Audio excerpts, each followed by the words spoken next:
শুভেচ্ছা, শুভেচ্ছা, শুভেচ্ছা। আপনারা শুনছেন লেখক মহিউদ্দিন মোহাম্মদের বই ভোর হলো দোর খোলো খুকুমনি ওঠরে। আজকে শুনবেন পঞ্চম পর্ব, রেডিমেড বনরুটি। শয়তান, আপনি যে বিয়ের পাত্রী দেখা অনুষ্ঠানের কথা বললেন, এই পাত্রী দেখা প্রথাটা কি সমর্থন করেন? জিব্রাইল: হ্যাঁ, করি। তবে এই মুহূর্তে বাংলাদেশে যেভাবে পাত্রী দেখা হচ্ছে সেটিকে সমর্থন করি না। শুধু পাত্রী দেখা নয়, যেভাবে পাত্র দেখা হচ্ছে সেটিও গ্রহণযোগ্য নয়। পাত্রপাত্রী দেখার নামে এখানে মানুষকে অপমান করা হচ্ছে। আপনি কি করেন? আপনার বাবা কি করেন? বেতন কত? নামাজ পড়েন কিনা? কি কি ডিগ্রি আছে? আলহামদু সূরাটা একটু পড়ে দেখান তো। এশার নামাজ কয় রাকাত? ঢাকায় বাড়ি আছে কিনা? কাবিন কত টাকা দেবেন? ফার্নিচার লাগবে এই। পাত্র মোটরসাইকেল পছন্দ করে। স্বর্ণ এত ভরি না হলে চলবে না। এগুলো এখানে পাত্রপাত্রী দেখার প্রাক ঐতিহাসিক প্রশ্নপত্র। জানা নেই শোনা নেই, হঠাৎ একদল আগন্তুক একটি মেয়েকে দেখতে আসে। মেয়েটি মাথা নিচু করে বসে থাকে, কারো দিকে চোখ তুলে তাকায় না, কথা বলে না। একটু পরপর জি, হা, হু এসব একবর্ণী শব্দ উচ্চারণ করতে থাকে। পাত্রের ব্যাপারে কোনো প্রশ্ন সে করতে পারবে না। তার পছন্দ অপছন্দের ব্যাপারে কোনো খোঁজ খবর নেওয়া হয় না। এই হলো আমাদের পাত্রী দেখা অনুষ্ঠানের ভিঞ্চি চিত্র, নাকি? এটা কি বুলগেরিয়ার স্তারা জাগোরা শহরের পাত্রী বাজারের চেয়ে উত্তম কিছু? বরং স্তারা জাগোরাতে এর চেয়ে ভালো প্রক্রিয়ায় মেয়ে বিক্রি হয়। মেয়েদেরকে সামাজিকভাবে কোণঠাসা করে রেখে এভাবে হুটহাট আগন্তুকদের সাথে বিয়ে দিতে হবে কেন? বিয়ে বিষয়টিকে এই সমাজ একেবারেই যৌন বিষয় হিসেবে দেখে। কিন্তু দেখুন, মেয়েদেরকে এখানে কোনো প্রকার যৌন জ্ঞান আহরণ করতে দেয়া হয় না। বহু মেয়ে আছে যাদের নিজেদের অঙ্গ প্রত্যঙ্গগুলোর সঠিক কাজ সম্পর্কে ওয়াকিবহাল নয়। তাদের যৌন স্বাস্থ্য অত্যন্ত দরিদ্র। মাসিক হলে নির্ভয়ে এক প্যাকেট স্যানিটারি প্যাড পর্যন্ত কিনতে পারে না। আর ওই দিকে পাত্ররা বাসরাতে বিলাইবধের জন্য বসে আছে। অর্থাৎ বিয়ের জন্য যে ন্যূনতম কিছু জ্ঞান অর্জন করা দরকার, শারীরিক মানসিক প্রস্তুতি থাকা দরকার, এই বিষয়টিকে সমাজ একেবারেই পাশ কাটিয়ে যাচ্ছে। এমন অবস্থায় বিয়ে বলতে আমি যা বুঝি তা বাঙালি সমাজে ঘটছে না। অধিকাংশ বিয়ে এখানে ধর্ষণের ইনডেমনিটি মাত্র। জন্মসনদে বয়স বাড়িয়ে কিশোরীদেরকে বিয়ে দেয়া হচ্ছে। বিয়ে যে একটি ইনফর্মড ডিসিশনের ব্যাপার, এটি মেয়েদের বেলায় সমাজ স্বীকার করছে না। বিয়ে করবে মেয়ে, কিন্তু সিদ্ধান্ত নিচ্ছে বাবা মা। কল্যাণকারী বাবা মাগণ চাল কুমড়া মিষ্টি কুমড়া ধরে এনে মেয়েদের উপর চাপিয়ে দিচ্ছে। এরকম আন্ধা বিয়ে অনন্তকাল চলতে পারে না। মেয়েরা বাবা মার উৎপাদিত রোবট নয়। হ্যাঁ, খুব বলা হয়, বাবা মা কি সন্তানের অমঙ্গল চান? তারা যা করেন তা তো সন্তানের মঙ্গলের জন্যই করেন। এটি অত্যন্ত আপত্তিকর কথা। মঙ্গল চাওয়ার আগে অমঙ্গল শনাক্ত করার ক্ষমতা তো থাকতে হবে, নাকি? কিসে মঙ্গল হয় আর কিসে অমঙ্গল হয়, এটি বুঝার ক্ষমতা আমাদের কত শতাংশ বাবা মার আছে? বাংলাদেশে প্রায় ৯৮% বাবা মা পাত্রের আর্থিক ক্ষমতায় বিশ্বাসী। ভালো আর্থিক নিশ্চয়তা সম্পন্ন চাকুরিজীবীর কাছে মেয়ে বিয়ে দিতে তারা মুখিয়ে থাকে। ছেলেটি দাঁতওয়ালা নাকি ওষ্ঠওয়ালা, এটি তাদের কাছে বিবেচ্য বিষয় নয়। এমন বাবা মা সন্তানের মঙ্গল চাইলেই মঙ্গল হয় না। মঙ্গল কোনো দৈব প্রার্থনা থেকে আসে না, মঙ্গল সৃষ্টি করতে হয়। আমি বলছি না যে পাত্রপাত্রীর আর্থিক সঙ্গতি তালাশ করা গুরুত্বপূর্ণ নয়, বরং বিয়ের জন্য আর্থিক সচ্ছলতা একটি জরুরি উপাদান। কিন্তু তাই বলে এটিকে প্রধান ও একমাত্র উপাদান বানিয়ে ফেললে বিপদ। আপনি বলতে পারেন, তাহলে পাত্রী বা পাত্র দেখা অনুষ্ঠানগুলো কেমন হওয়া উচিত? এর উত্তরে বলবো, বাবা মার প্রথম কাজ আগন্তুকদের কাছে মেয়ে বিয়ে দেয়া বন্ধ করা। বিয়ের পর প্রেম, ভালোবাসা, মহব্বত এগুলো ইবলিশদের ইবলিশি কথাবার্তা। বিয়ের পর যা হয় তা হলো মানিয়ে নেওয়া। পাখি যখন কোনো খাঁচায় বেড়ে ওঠে তখন সে ধরে নেয় তার ডানা নেই। তবে আমাদের মেয়েরা খাঁচার বাইরে থাকলেও তাদের ডানা থাকে না। সমাজ খুব শৈশবেই তাদের ডানা কেটে দেয়। ইবলিশের মুরিদরা ধর্মের ছুরি ব্যবহার করে এত নিখুঁতভাবে মেয়েদের ডানা কাটে যে দেখলে মনে হবে ঈশ্বর বুঝি এরকম কোনো নির্দেশনা দিয়েছিলেন। ঈশ্বরের নাম বিক্রি করে পৃথিবীর আর কোনো প্রাণী এভাবে একে অন্যের ডানা কাটে না। পাত্রপাত্রী যেন বিয়ের আগে নিজেদের পছন্দ অপছন্দের কথা বাবা মাকে নির্ভয়ে জানাতে পারে, এ পরিবেশ নিশ্চিত করা দরকার। যদি মনে হয় যে ছেলেমেয়েরা সঙ্গী নির্বাচনে ভুল সিদ্ধান্ত নিচ্ছে, তাহলে সেটি তাদের কাছে বিশদভাবে ব্যাখ্যা করা যেতে পারে। প্রবীণরা নিজেদের অভিজ্ঞতা তরুণদের সাথে বিনিময় করতে পারেন, কিন্তু কোনো অবস্থাতেই পা উল্টানো মুরগির মতো মেয়েদেরকে ধরে ধরে আগন্তুকদের হাতে তুলে দেয়া যাবে না। এটি নারীর জন্য খুব ট্রমাটাইজিং ব্যাপার। মন ও শরীর উভয়টিই এতে ভেঙে পড়ে। আমার মনে হয় না যে ভাঙা নারী নিয়ে কোনো ভালো পরিবার গঠন করা সম্ভব। পাত্রপাত্রী দেখার নামে অবমাননাকর ও ইঙ্গিতপূর্ণ প্রশ্ন করা থেকেও বিরত থাকতে হবে। ভাইবা বোর্ডের কেউটে সভাপতি না সেজে বন্ধুত্বপূর্ণভাবে সহজ কথোপকথনের সংস্কৃতি চালু করা উচিত। একটি কঠিন মুখস্থ বুলির প্রশ্ন করে আটকিয়ে দেব, এমন মনোভাব পরিহার করা চাই। কোনো বিষয়ে পাত্র পাত্রীও যেন নির্ভয়ে পাল্টা প্রশ্ন করতে পারে, এটি নিশ্চিত করতে হবে। মা একটু হেঁটে দেখাও তো, মা একটু চুলটা দেখি তো, মা একটু পেছনটা দেখি তো, মা একটু জুতা খুলে দাঁড়াও তো, মা একটু পাটা দেখি তো। এভাবে মা ডেকে ডেকে যৌনকর্মী নির্বাচনের পরীক্ষা নেয়া বন্ধ করা প্রয়োজন। মেয়েদের শারীরিক গুণাবলী পরীক্ষা করতে চাইলে সেটি পাত্র করুক, কিন্তু সেটি হতে হবে সহজ ও বন্ধুত্বপূর্ণ মেলামেশার মাধ্যমে। মেয়েও যেন ছেলের শারীরিক গুণাবলীর ব্যাপারে স্পষ্ট ধারণা পায়, এ পরিবেশ গড়ে তুলতে হবে। সচ্ছল স্বাবলম্বী মেয়েরা যেন অসচ্ছল ছেলেদেরকে বিয়ে করতে পারে, এ ব্যাপারেও নজর দিতে হবে। ইজ্জতের ধ্রুবতারা শয়তান। নারীর সতীত্বকে কেউ কেউ ইজ্জতের সাথে তুলনা করেন। নারীর ইজ্জত নামে একটি ধারণা বাংলাদেশের সমাজে আছে, এটি নিয়ে কিছু বলবেন কি? জিব্রাইল: ভালো প্রসঙ্গ। এদেশে প্রায়ই মেয়েদেরকে ঘায়েল করতে ইজ্জত বিক্রি নামক একটি কথা ব্যবহার করা হয়।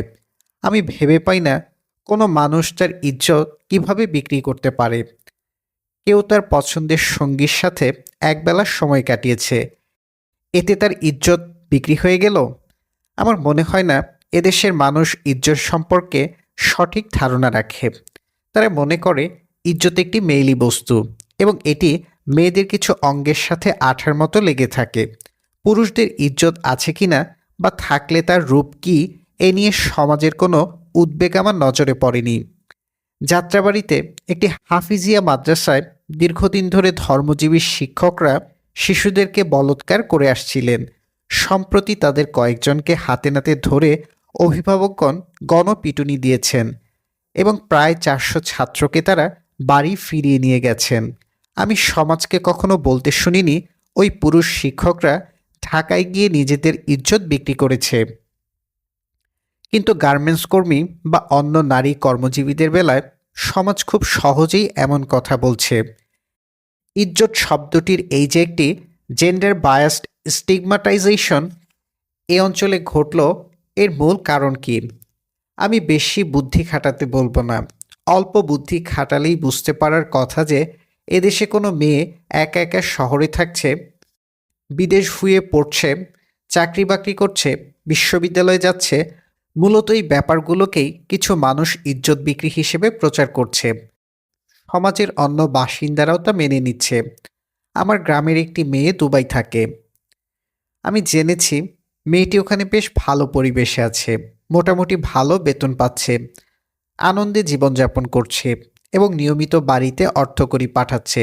সম্প্রতি মেয়েটির বাবা একটি পাকা দালান করেছে এবং গ্রামের লোকজন দালানটি দেখে কানাঘুষা শুরু করেছে যে মেয়েটি নিশ্চয়ই ওখানে ইজ্জত বিক্রি করে টাকা রোজগার করছে। মেয়েটির পরিবারের দারিদ্র্য আমি দেখেছি। একটি ভালো ঘরের অভাবে তারা কিভাবে শীত ও বর্ষায় কষ্ট পেত। একটু ভালো খাবারের হাহাকার তাদের চোখে কেমন জলের মতো লেপ্টে থাকত, তা প্রত্যক্ষ করেছি। কানাঘুষাকারী সমাজ কিন্তু কোনোদিন তাদের সাহায্যে এগিয়ে আসেনি। এখন সামান্য সুখের সময় আসতেই সমাজ হাজির হয়েছে ইজ্জত বিক্রির কুৎসা নিয়ে। এই সমাজীদের অনেকেই মসজিদ থেকে কলার ছড়ি কিনে এনে বছরের পর বছর ধরে টাকা দিচ্ছে না। জমির আইল, বাড়ির সীমানা, এগুলো নিয়ে অশ্লীল ভাষায় ঝগড়াঝাটি করছে। লাঠিসোঁটা নিয়ে হামলে পড়ছে একে অন্যের ওপর। রাস্তাঘাটে প্রস্রাব পায়খানা করছে এবং এতে তাদের কোনো ইজ্জত যাচ্ছে না। ইজ্জত যাচ্ছে ডুবাইতে গিয়ে নিজের পায়ে দাঁড়ানো অসহায় মেয়েটির। আমার ধারণা সমাজসেনারা নিজেদের ইজ্জতের গরিবি ঢাকতেই মেয়েদের ইজ্জত নিয়ে মাতামাতি করছে। আরেকটি ব্যাপার হলো, সুন্দরী বা দেখতে যৌনভাবে আকর্ষণীয় এমন মেয়েরা এই ইজ্জত বিক্রির অপবাদ বেশি বেশি শুনছে। কোনো মেয়ে ভালো কাপড় চোপড়, ভালো সাজগোজ, ভালো খাবার, ভালো বিনোদন উপভোগ করলে সমাজ মেয়েটিকে ব্যবসা ডাকার জন্য 10 পায়ে দাঁড়িয়ে থাকে। নোংরা সেকেলে কাপড় চোপড় পরা অশিক্ষিত হাড্ডিসার দরিদ্র তরুণী দেখলে সমাজের আনন্দের সীমা থাকে না। তার চরিত্র ইজ্জত নিয়ে কোনো প্রশ্ন ওঠে না। এগুলোর পেছনে যে পুরুষের যৌন হিংসা ও মেইড গার্ডিং বিহেভিয়ার দায়ী, তা ইতিমধ্যে অন্য আলোচনায় দেখিয়েছি। আর সুন্দর নারীদের প্রতি সমাজের এ আচরণ প্রাচীনকালেও ছিল। এ প্রসঙ্গে ফ্রাইনির কথা মনে পড়ছে। গ্রিক এথেন্সে ফ্রাইনি নামের খুব সুন্দর এক মেয়ে ছিল। পুরুষরা সবসময়ই সুন্দরীদের আশেপাশে থাকতে পছন্দ করে, ফলে স্বাভাবিকভাবেই ফ্রাইনির চারপাশে বহু নামিদামি পুরুষ ভিড় করেছিল। কিন্তু যে বদমাশগুলো ফ্রাইনির সান্নিধ্য পায়নি, সেগুলো দল বেঁধে প্রচার করল ফ্রাইনি একটি বেশ্যা। ফ্রাইনি সমাজকে নষ্ট করছে। নষ্ট পুরুষদের সমাজকে একটি নারী এসে নতুন করে নষ্ট করছে, এক অচানক দাবি। ফ্রাইনির বিচার শুরু হলো। ফ্রাইনির উকিল করল কি, সে বিচারকদের জানালো ফ্রাইনি কোনো মানুষ নন, তিনি দেবতা, নারীর রূপ ধরে পৃথিবীতে আছেন।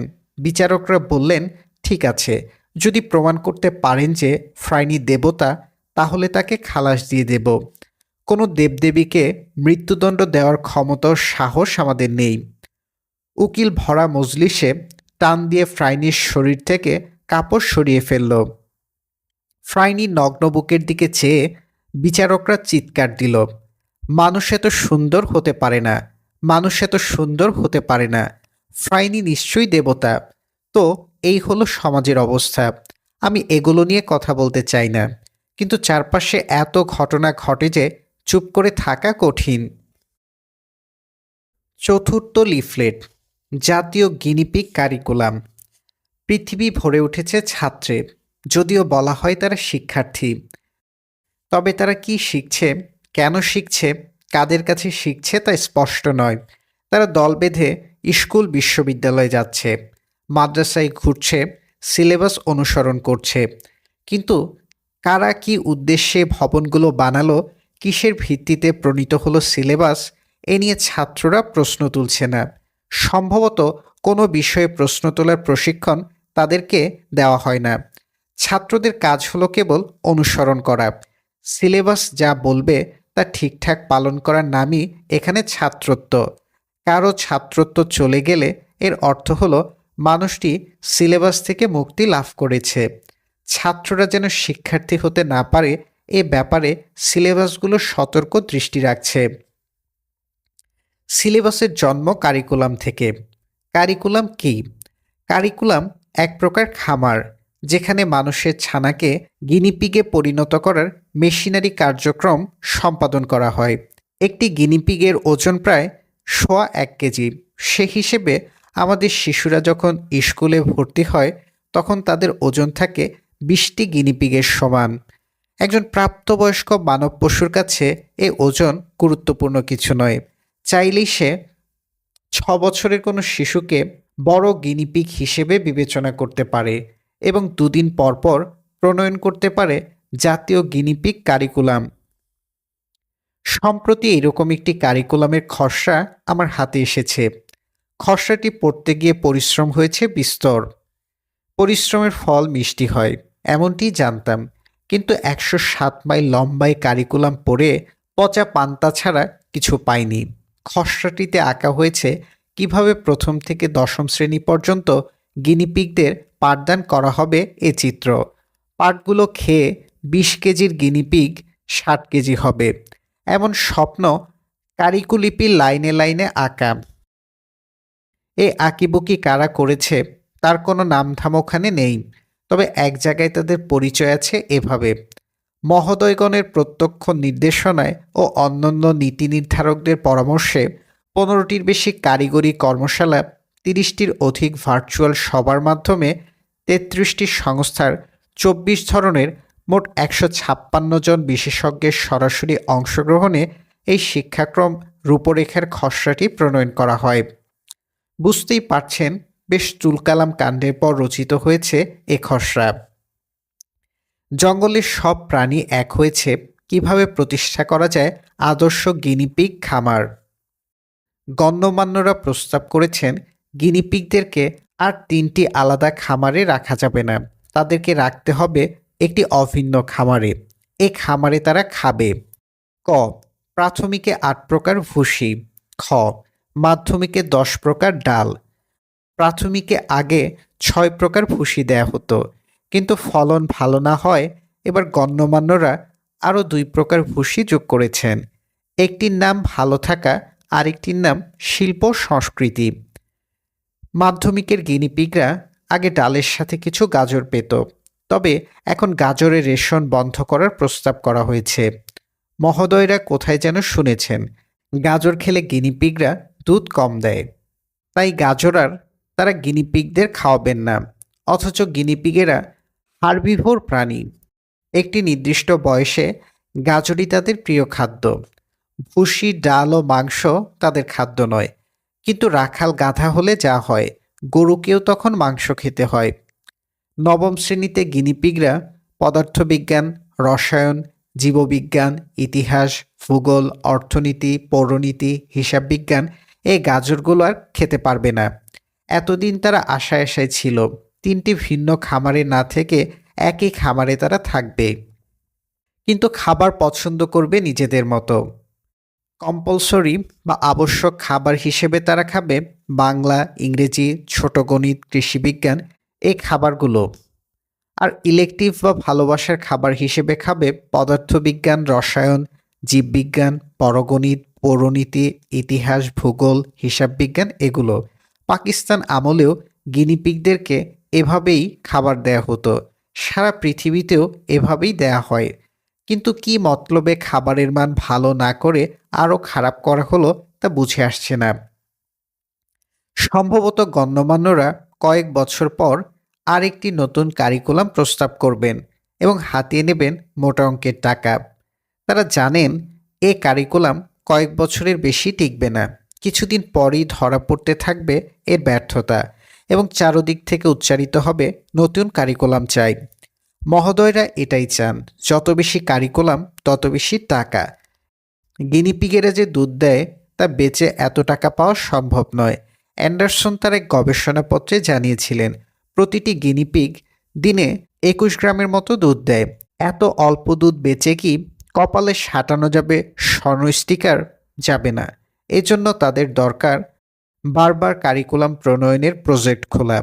এই প্রজেক্টগুলো দেখতে রূপকথারই গাভীর মতো। এক ওলান এত বড় যে এর একটি বাটেই দুধ আছে কোটি লিটার। একবার নতুন কারিকুলাম তৈরি করতে পারলে বই ছাপানো, শিক্ষক প্রশিক্ষণ, মতবিনিময় সভা, বিশেষজ্ঞ নিয়োগ, ঢাকঢোল ক্রয়, বিদেশ সফর এগুলো বাবদ যে পরিমাণ টাকা হাতিয়ে নেওয়া যায় তা বিস্ময়কর। এ দুধের ভাগ হয়তো অনেকেই পান, পত্রিকা খুললে এটি টের পাওয়া যায়। আজও দেখলাম নতুন কারিকুলামকে স্বাগত জানিয়ে এক বুড়ো বিড়াল লম্বা কলাম লিখেছেন। খসড়াটি বাংলা হরফে লেখা হলেও এটিকে বাংলা ভাষার কোনো রচনা বলার উপায় নেই। এটিতে একটি বাক্যও নেই যেটি পড়ামাত্র সহজে বোঝা যাবে। নানা ইংরেজি বাক্যকে বিকৃতভাবে ডিকশনারি দেখে দেখে অনুবাদ করা হয়েছে। পড়লে মনে হবে বিদেশি বাংলা নামে বুঝি বাংলা ভাষার আলাদা কোনো শাখা আছে। শিশুদের ভার আমরা কাদের হাতে দিয়ে রেখেছি তা খসড়াটির বাক্যে বাক্যে ফুটে উঠেছে। এক জায়গায় শিক্ষাক্রম পরিমার্জন ও উন্নয়নের ভিত্তি হিসেবে 5টি ভিত্তির কথা উল্লেখ করা হয়েছে। মহোদয়দের ভাষ্যে তা এরকম: গবেষণা ও বিশ্লেষণের আলোকে পরিবর্তিত পরিস্থিতিতে শিক্ষাক্রম পরিমার্জন ও উন্নয়ন মূলত 5টি ভিত্তির দ্বারা নির্দেশিত হয়েছে। এই 5টি ভিত্তি হল: 1. দার্শনিক ভিত্তি, ফিলোসফিক্যাল ফাউন্ডেশন। 2. মনোবৈজ্ঞানিক ভিত্তি, সাইকোলজিক্যাল ফাউন্ডেশন। 3. ঐতিহাসিক ভিত্তি, হিস্টোরিক ফাউন্ডেশন। 4. জাতীয় আন্তর্জাতিক অগ্রাধিকার, গ্লোবাল অ্যান্ড ন্যাশনাল প্রায়োরিটিস। এবং 5. প্রমাণ নির্ভর ভিত্তি, এভিডেন্স বেসড ফাউন্ডেশন। লক্ষ্য করুন, এই 5টি ভিত্তিই তারা বিদেশি বই থেকে আমদানি করেছেন এবং না বুঝে আমদানি করতে গিয়ে একটি গুরুত্বপূর্ণ ভিত্তি বাদ দিয়েছেন। সমাজবৈজ্ঞানিক ভিত্তিটিকে তারা উল্লেখই করেননি। এমনও হতে পারে ভিত্তিটিকে তারা সচেতনভাবেই এড়িয়ে গেছেন, কারণ যেখান থেকে তারা নকল করেছেন সেখানে হয়তো ওই দেশের সমাজের কথা লেখা আছে, ফলে ভিত্তিটির বর্ণনা বাংলায় লিখতে গেলে বিপদে পড়তে হতো। এজন্য সোসিওলজিক্যাল ফাউন্ডেশনটি কেটে ওখানে একটি গৌণ ফাউন্ডেশন ঢুকিয়ে দেওয়া হয়েছে। বাংলাদেশের শিশুদের কারিকুলাম যে বাংলাদেশের সমাজের নিরিখে প্রণয়ন করা উচিত, এই সাধারণ বোধটুকুও তাদের নেই। তারা আমাদের সমাজকে কল্পনা করেছেন ইউরোপ আমেরিকার সমাজ হিসেবে। একটি শিশু ইউরোপ আমেরিকায় যে সমাজ পায়, সে সমাজ কি এখানে আছে? যদি না থাকে তাহলে কেন তাদের সমাজের নিরিখে আমাদের শিক্ষাক্রম প্রণয়ন করতে হবে? প্রণয়নকারীরা দার্শনিক ভিত্তি আলোচনা করতে গিয়ে লিখেছেন, শিক্ষাক্রমের একটি দার্শনিক ভিত্তি থাকা খুবই গুরুত্বপূর্ণ। মূলত দার্শনিক ভিত্তিকে কেন্দ্র করে শিক্ষাক্রমের লক্ষ্য, উদ্দেশ্য প্রভৃতি নির্ধারিত হয়। শিক্ষাক্রমের বিশেষজ্ঞরা শিক্ষাক্রমের দার্শনিক ভিত্তিটিকে 4টি প্রধান ভাগে ভাগ করেছেন: অপরিবর্তনশীলতা, অবিনশ্বরবাদ, অপরিহার্যতাবাদ, প্রগতিশীলতাবাদ এবং পুনর্গঠনবাদ। এরপর তারা তোতা পাখির মতো কেনিয়ার কৃষি বিশ্ববিদ্যালয়ের এরিক থমাস আগুয়ারা, গেরিসন কুরিয়া, ইভান্স নিয়ামোয়াকা এবং ব্রিটিশ নিয়াকানের লেখা একটি প্রবন্ধ থেকে হুবহু 4টি বিষয় অনুবাদ করেছেন, যেমন: ক. অপরিবর্তনশীলতা বা অবিনশ্বরতাবাদ, পেরিনিয়ালিজম। খ. অপরিহার্যতাবাদ, এসেনশিয়ালিজম। গ. প্রগতিশীলতাবাদ, প্রোগ্রেসিভিজম। এবং খ. পুনর্গঠনবাদ, রিকনস্ট্রাকটিভিজম।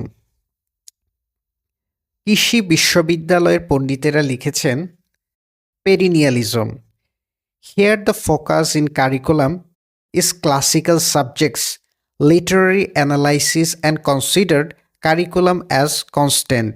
The curriculum must emphasize enduring, long-lasting skills, values and knowledge. লক্ষ্য করুন, দুটি বাক্যই ভুল ইংরেজিতে লেখা এবং কারিকুলাম প্রণয়নে পেরেনিয়ালিজমের যে নির্দেশনা তার একটি নিম্নমানের উপসংহার। এর অনুবাদে বাংলাদেশি পণ্ডিতেরা লিখেছেন, অপরিবর্তনশীলতা বা অবিনশ্বরতাবাদের দার্শনিক দৃষ্টিভঙ্গি অনুযায়ী শিক্ষাক্রমকে একটি গতানুগতিক, অপরিবর্তনীয় এবং বিষয়ভিত্তিক ধারণা নির্ভর টেকসই জ্ঞান দক্ষতা দৃষ্টিভঙ্গি অর্জনের দলিল হিসেবে বিবেচনা করা হয়। এখানে কি লেখা তা বোঝার কোনো উপায় আছে? আমার ধারণা তারা নিজেরাই বুঝেননি কি লিখেছেন। তারা বুঝলে আমরাও বুঝতাম। মহোদয়গণ গিনিপিগদের জন্য এত পরিশ্রম করেছেন, কারিকুলামের সামান্য খসড়া প্রস্তুতের জন্য এক মহাদেশ পেরিয়ে ঢু মারছেন আরেক মহাদেশের বিশ্ববিদ্যালয়ে। এ নিশ্চয়ই অনেক প্রশংসনীয় কাজ। কৃষি বিশ্ববিদ্যালয় কেমন? এর পণ্ডিতরাই বা কেমন? এই প্রশ্ন আপনাদের মনে জাগতে পারে। কয়েকটি ডেটাবেস ঘেঁটে দেখলাম, ওয়ার্ল্ড র্যাঙ্কিংয়ে কৃষি বিশ্ববিদ্যালয়ের অবস্থান ৯,৫০০তম এবং খোদ কেনিয়াতে বিশ্ববিদ্যালয়টির র্যাঙ্কিং ৩১তম।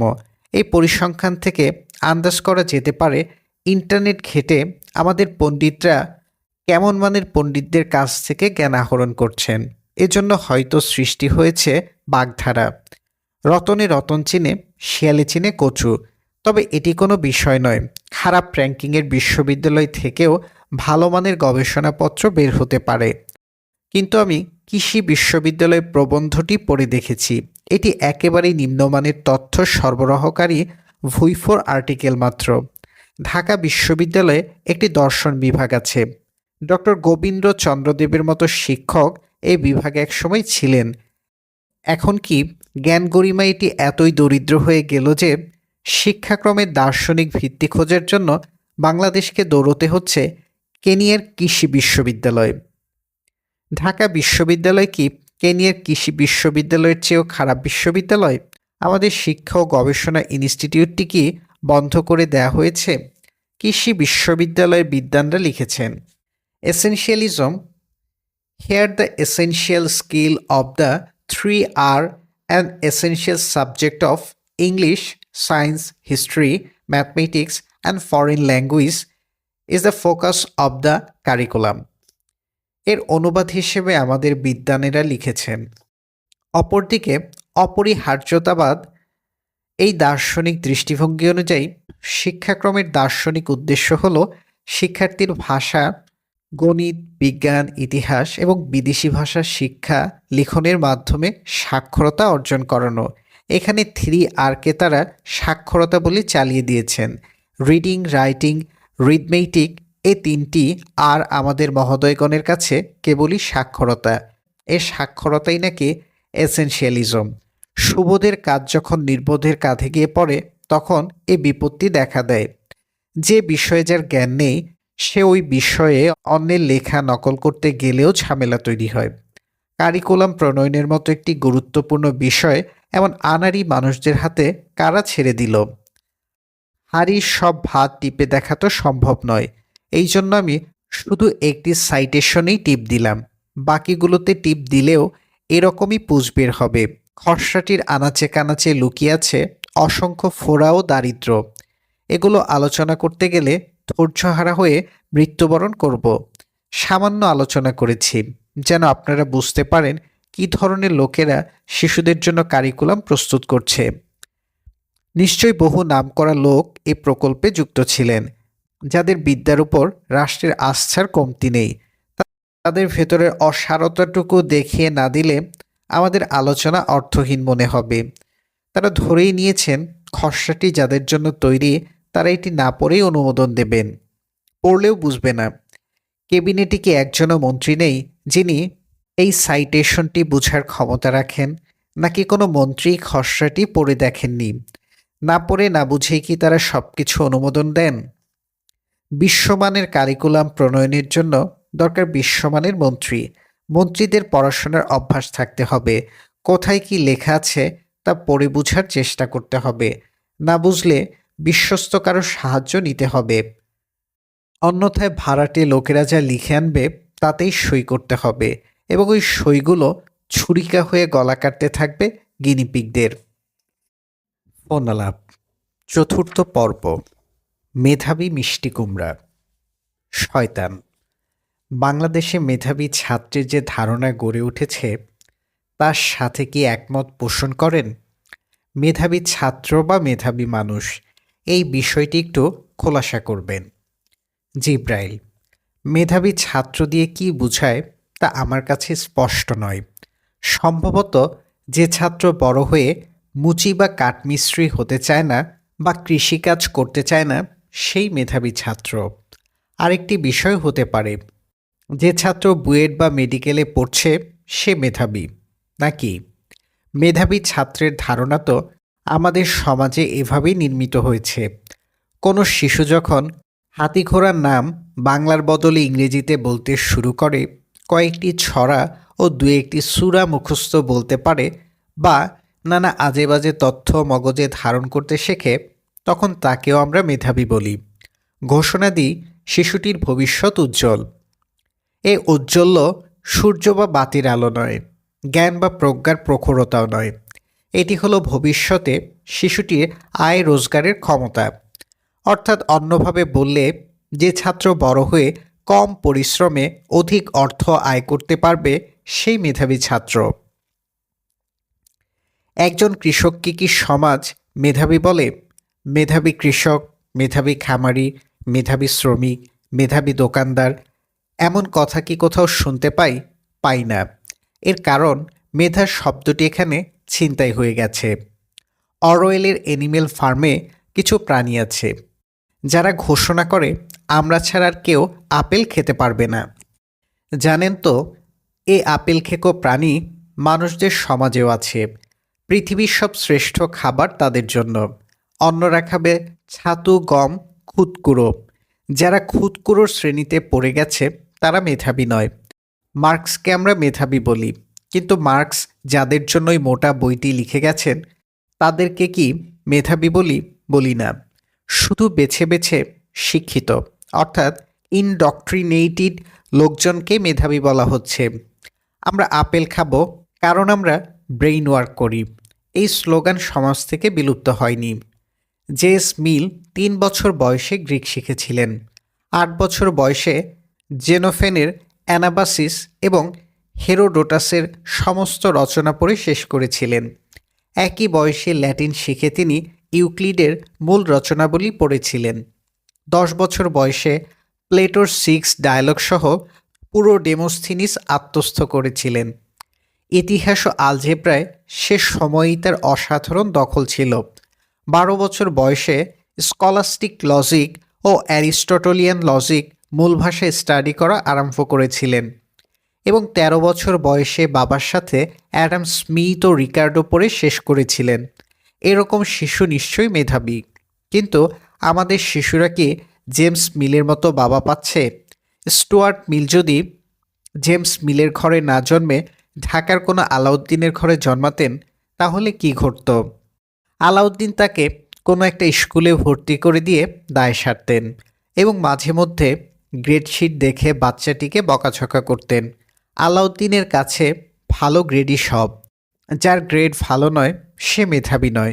শিশুরা বেড়ে উঠছে এখানে পরীক্ষা পাশের মেশিন হিসেবে। জ্ঞান ও দক্ষতা অর্জনে তারা আগ্রহী নয়, কারণ আলাউদ্দিনের কাছে জ্ঞান ও দক্ষতার মূল্য শূন্য। বেগম আলাউদ্দিনরা ভাতের বাটি নিয়ে স্কুলের মাঠে গিয়ে বসে থাকে, তবে কোনো বইয়ের বাটি তাদের হাতে আমি দেখি না। কোনো শিশু সারাক্ষণ যদি শরীরের খাবার খায় তাহলে তার মনের খাবার আসবে কোথা থেকে? মনটি কি মারা যাবে না? মৃত মন নিয়ে যে শিশুরা বড় হয় তাদের মেধার সাথে কি জেস মিলের মেধা মিলবে? মিলবে না। কারণ শিক্ষিত হওয়ার জন্য অর্থাৎ রাষ্ট্রপ্রণীত সিলেবাস অনুসরণ করার জন্য শুধু ভাত আর পাঠ্য বই খাওয়াই যথেষ্ট। ফলে এখানে যারা মেধাবী ছাত্রের তকমা নিয়ে ডিগ্রি নিচ্ছে তারা কেবলই আহার সন্ধানী গৌণ প্রাণীর জীবনযাপন করছে এবং এ আহার কৌশলে উৎপাদন করাচ্ছে অন্যদেরকে দিয়ে। তারা নিজেরা তেমন কিছুই উৎপাদন করছে না, না জ্ঞান না ভাত, শুধু টাকা গুনছে। টাকা কি?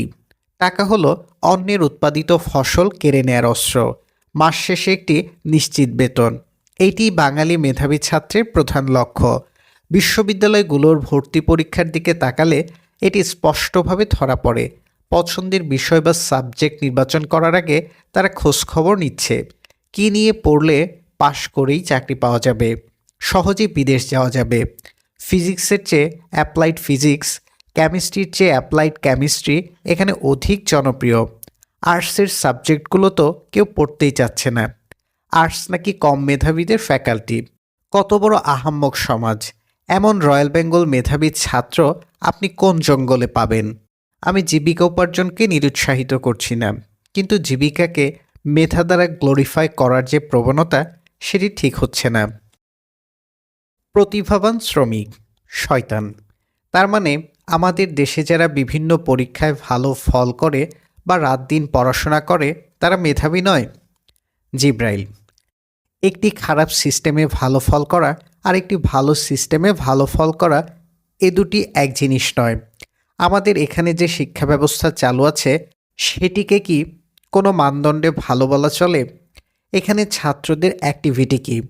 তারা রাত দিন পড়ার টেবিলে বসে আছে, ঠিকমতো ঘুমোচ্ছে না, বুঝে না বুঝে তথ্য শব্দ মুখস্থ করছে, হাতের লেখা সুন্দর করছে, চোখে ভালো জিপিএর আরাধনা, নির্দিষ্ট বইপত্রের বাইরে আর কিছুই পড়ছে না, প্রাইভেট পড়ছে, প্রাইভেট পড়াচ্ছে, চাকুরিতে ঢুকছে, ঈদে বাড়ি যাচ্ছে না, মাঝে মধ্যে আত্মহত্যা করছে।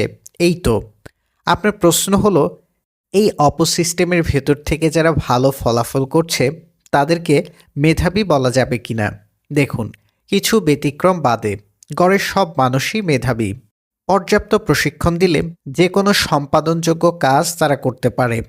কোনো কাজ একাধিকবার করলে বা ওই কাজের প্রতি কারো অধিক আগ্রহ জন্মালে সে কাজ সম্পাদনে তার দক্ষতাও বৃদ্ধি পায়। কোনো কাজ ভালোভাবে সম্পাদন করার যে দক্ষতা, সেটিকেই তো আমরা মেধা বলি, নাকি? কোনো ছাত্র মেধাবী এর অর্থ হলো ছাত্রটির পড়াশোনা করার দক্ষতা ভালো। কোনো শিক্ষার্থী মেধাবী, এটি দিয়ে বোঝায় তার নতুন কিছু শেখার দক্ষতা আছে। এখন পড়াশোনা কি? কেউ পরীক্ষায় ভালো ফল করছে, এর অর্থ কি সে ভালো পড়াশোনা করছে? হতে পারে, আবার নাও হতে পারে। তবে এটি আমার মূল উদ্বেগের বিষয় নয়। আমার উদ্বেগ হলো ছাত্রটি আসলে কি পড়ে ভালো ফল করছে। সে যা পড়ছে তা সবার জন্য পড়ার উপযুক্ত কিনা, সে পড়ছে নাকি শুধুই মুখস্থ করছে, পড়ায় তার কোনো আগ্রহ আছে কিনা, সে কি স্বেচ্ছায় আনন্দ নিয়ে পড়ছে নাকি পরিবার ও সমাজের চাপে পড়ছে, রাষ্ট্র তাকে পড়তে বাধ্য করছে কিনা, সে কি শিখছে নাকি কেবলই সিলেবাস অনুসরণ করছে। আপনি যদি এই প্রশ্নগুলোর উত্তর বাংলাদেশের প্রেক্ষিতে খোঁজেন, তাহলে মনে হয় না খুশি হওয়ার কোনো কারণ আছে। গিনিপিগকে মেধাবী বলা অর্থহীন, কারণ তার জীবন অন্যের হাতে। মেধাবী শিশুদের ধরে এনে এখানে গিনিপিগ বানানো হচ্ছে। তাদেরকে বার্তা দেওয়া হচ্ছে জীবনে পরীক্ষার ফলই সব। শিক্ষা প্রতিষ্ঠানগুলো হয়ে উঠছে ছাত্র শিক্ষকদের কাবা শরীফ। মানুষ থেকে তারা হয়ে উঠছে তীর্থযাত্রী। একজন তীর্থযাত্রীকে কি আমি ছাত্র বা শিক্ষক বলতে পারি? পারি না। আপনি বলতে পারেন ছাত্র তাহলে কি? কাকে বলা যেতে পারে ছাত্র?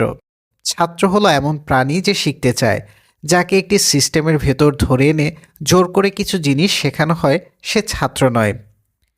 মানুষ মনে করে কেউ স্কুল কলেজে গেলেই বুঝি সে ছাত্র হয়ে গেল। এ ধারণা সঠিক নয়। বরং কিছু কিছু দেশে যারা স্কুল কলেজে যায় তারাই সবচেয়ে বেশি অছাত্র। বাংলাদেশের ক্ষেত্রে এটি খুবই সত্য। এখানে যাদেরকে ছাত্র বলা হয় তাদের অধিকাংশই শিক্ষার্থী নয়, তারা তীর্থযাত্রী। দে আর নট লার্নার্স। এরা সকলেই পাল বেঁধে এগোচ্ছে সফলতার মন্দিরের দিকে।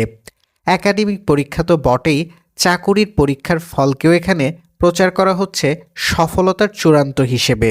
হ্যাঁ, অসচ্ছল টানাপোড়েনের জীবন থেকে হঠাৎ মুক্তি আসলে বা একটি ভালো আর্থিক নিশ্চয়তা সম্পন্ন চাকুরিতে প্রবেশের সুযোগ পেলে মনে বাঁধভাঙ্গা আনন্দ আসবেই। এটিকে উদযাপন করা যেতে পারে, এতে আমি দোষের কিছু দেখি না। কিন্তু এ ধরনের কর্মকাণ্ডকে যদি জাতীয় রোগে পরিণত করি তাহলে বিপদ। সিংহভাগ ছাত্রের লক্ষ্য এখানে অর্থনৈতিক মুক্তি। যারা শিক্ষক হচ্ছেন তাদেরও সিংহভাগ অর্থনৈতিক মুক্তির লক্ষ্যেই হচ্ছেন। ফলে ছাত্র শিক্ষক উভয় দলই শিক্ষার মূল লক্ষ্য থেকে বিচ্যুত হচ্ছেন। অর্থনৈতিক মুক্তির সব মানুষেরই দরকার, এটির প্রয়োজন আছে।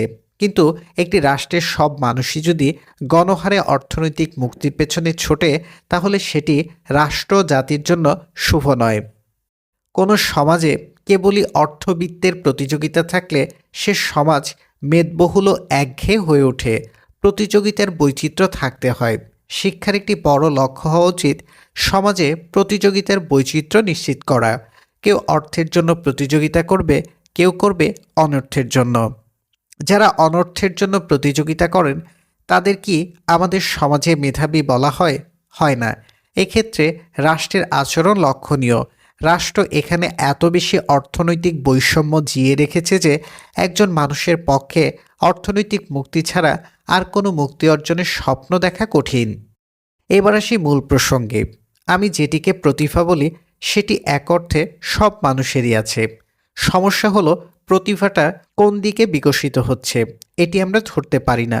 আমস্টারডাম বিশ্ববিদ্যালয়ের একদল গবেষক দেখিয়েছেন প্রতিভা বা অ্যাপটিটিউড বা এক্সেপশনাল ট্যালেন্ট এই বিষয়গুলো কিছুটা জেনেটিক, কিছুটা এনভায়রনমেন্টাল।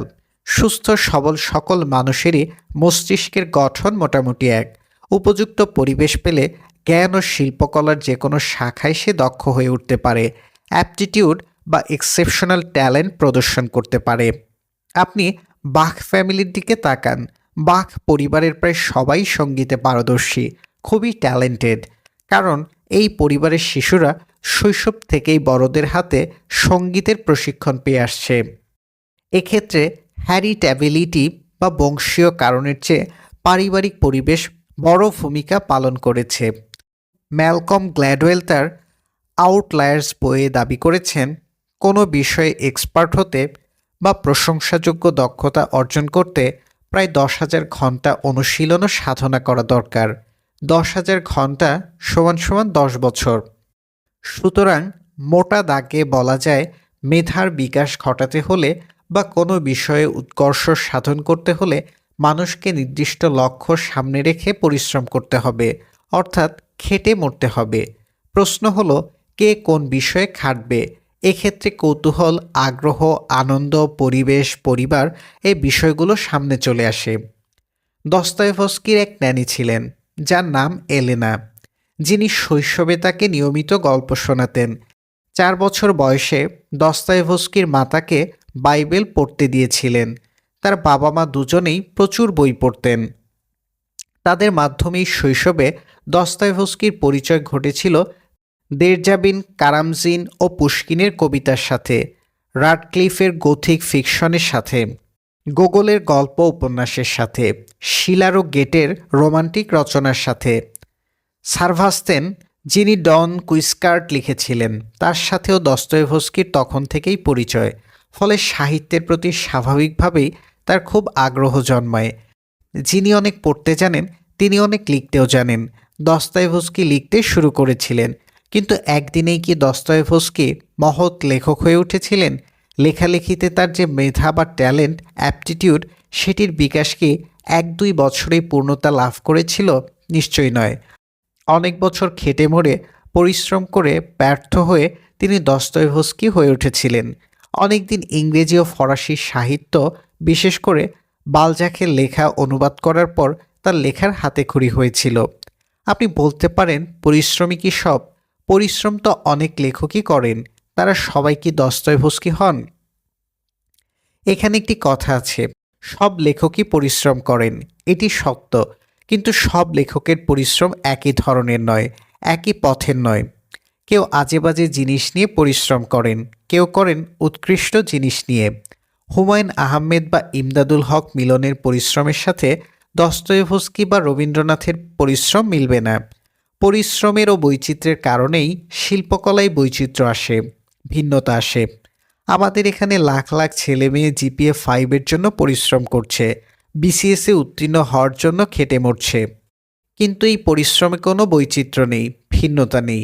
সবাই একই জিনিস পড়ছে, মুখস্থ করছে, সফলতা পাচ্ছে। ফলে এটি এক অর্থে পরিণত হচ্ছে বেগার খাটনিতে। কারণ সবাই তাদের মেধা একই দিকে বিকশিত করতে চাচ্ছে। সবাই ডাক্তার, ইঞ্জিনিয়ার, বিসিএস ক্যাডার হওয়ার স্বপ্ন দেখছে। বিশ্ববিদ্যালয়ে ঢুকে চাকরিমুখী বিভাগগুলোতে ভর্তি হতে চাইছে। অর্থাৎ আমাদের জাতীয় জীবনে একটি বিরাট ভ্যাকুয়াম তৈরি হচ্ছে। একরোখা পানসের স্বপ্নে ভরে উঠছে সবার চোখ।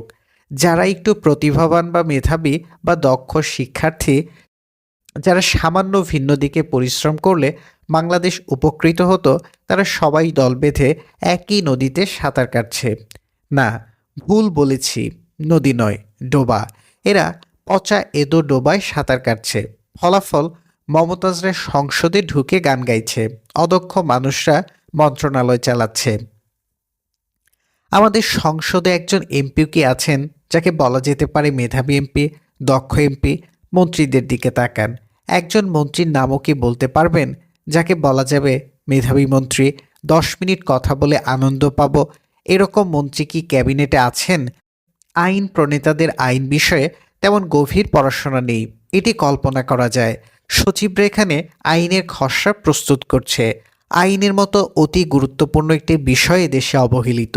কিছু ব্যতিক্রম বাদে কেবল তলানির ছাত্ররা আইন পড়ছে। যে কোনো আধুনিক রাষ্ট্রে সবচেয়ে প্রভাব বিস্তারকারী বিষয় হলো আইন, অথচ মনে হচ্ছে বুয়েট ও মেডিকেলে আইন বিভাগ না খোলা পর্যন্ত আমাদের বাবা মারা তাদের সন্তানকে আইন পড়াতে আগ্রহী হবেন না। ইলেকট্রনিক ফকির, শয়তান, আপনি এখানে শিশুদের মনের খাবারের কথা বললেন, কিন্তু মনের খাবার আসলে কি? এর ব্যাপ্তি কেমন? কি করলে নিশ্চিত হব মনের খাবার, তা স্পষ্ট করেননি। একটু স্পষ্ট করবেন কি? জিব্রাইল, ভালো প্রশ্ন। শুধু শিশুদের নয়, সব মানুষেরই মনের খাবার প্রয়োজন। মন কি? শরীরকে যদি কম্পিউটার হার্ডওয়্যারের সাথে তুলনা করি, তাহলে মনকে আমরা কম্পিউটার প্রোগ্রাম বা সফটওয়্যারের সাথে তুলনা করতে পারি।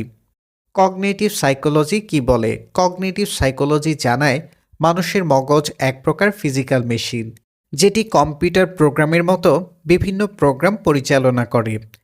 এই প্রোগ্রামগুলোর যে সেট বা কম্বিনেশন, সেগুলো আমাদের স্মৃতিতে সংরক্ষিত তথ্যগুলোকে প্রক্রিয়াজাত করে বা নতুন প্রাপ্ত কোনো তথ্যকে উপযুক্তভাবে ব্যবহার করে সেটিকেই আমজনতার ভাষায় মন বলা হয়। কথা হলো, মন কাজ করে কিসের ভিত্তিতে? এ প্রশ্নের উত্তর খুঁজলেই আপনি মনের খাবারের সন্ধান পাবেন। আমরা যা দেখি, শুনি, বলি ও পড়ি এবং যেই সব অভিজ্ঞতার মধ্য দিয়ে যাই, এগুলো সবই মনের খাবার। শিশুদের মন ফাঁকা স্লেটের মতো। কোনো শিশু যখন বড় হতে থাকে, তখন ধীরে ধীরে এই স্লেট বা ব্ল্যাকবোর্ড বিভিন্ন তথ্য স্মৃতি দ্বারা পূর্ণ হতে থাকে। ভাষার দিকে তাকান। বাংলাদেশে জন্ম নেয়া একটি শিশুর মন কত সহজেই বাংলা ভাষার শব্দভাণ্ডার দিয়ে পূর্ণ হয়ে ওঠে। একজন ব্রিটিশ শিশুর মন কি অনায়াসে ইংরেজি ভোকাবুলারির নদী হয়ে ওঠে? এসব শব্দ মন প্রক্রিয়াজাত করে বাক্য গঠন করে, সিনটেক্সট তৈরি করে। আমরা যদি ইভলিউশনারি সাইকোলজির সর্বশেষ জ্ঞানের দিকে তাকাই, তাহলে দেখব মনের অনেকগুলো মডিউল বা ভাগ রয়েছে। এক এক ভাগের কাজ এক এক রকম। কোনোটি ভাষা রপ্ত করার কাজ করে, কোনোটি দেখা বা দর্শনের কাজ করে। ফলে বলতে পারি, আপনি আপনার শিশুর মনের স্লেটকে কি কি জিনিস দিয়ে পূর্ণ করছেন বা তার মনের মডিউলগুলোকে কি কি কাজ সম্পাদন করতে দিচ্ছেন, তার উপর নির্ভর করবে শিশুটি বড় হয়ে কতটুকু মানুষ বা অমানুষ হবে তা। এটি একটি অত্যন্ত গুরুত্বপূর্ণ বিষয়, কারণ মন তার চারপাশ থেকে খাদ্য গ্রহণ করে। যে শিশু ভালো মানের বইপত্র পড়ে বড় হয়েছে আর যে শিশু আজে বাজে ভিডিও গেম খেলে বড় হয়েছে, তাদের দুজনের মনের স্লেট একই রকম হবে না। একজনের আচরণ, মানসিক অবস্থা, কল্পনা শক্তি, চিন্তা করার ক্ষমতা, কাজ করার দক্ষতা, ভাষার মান, এগুলো আরেকজনের সাথে মিলবে না। যে শিশু জীবনে কৃষিকাজ দেখেনি, একটি সবজি কী প্রক্রিয়ায় মাটি থেকে খাবারের টেবিলে আসে, এই ধারণা যে শিশু পায়নি, তার পক্ষে কৃষিকাজ ও কৃষকের গুরুত্ব অনুধাবন করা সম্ভব নয়। দুটি শিশু যদি বড় হয়ে চলচ্চিত্র পরিচালক হয় এবং তাদের একজনের শৈশব যদি পিয়ানিস্ট বা শশাঙ্ক রিডামশন দিয়ে পূর্ণ থাকে, আর আরেকজনের শৈশব যদি কেয়ামত থেকে কেয়ামত বা খোঁজদা সার্চ দিয়ে ভরা থাকে, তাহলে এই দুজনের বানানো সিনেমা একই মানের হবে না। আইনস্টাইন ১৩ বছর বয়সে কান্ট পড়েছিলেন।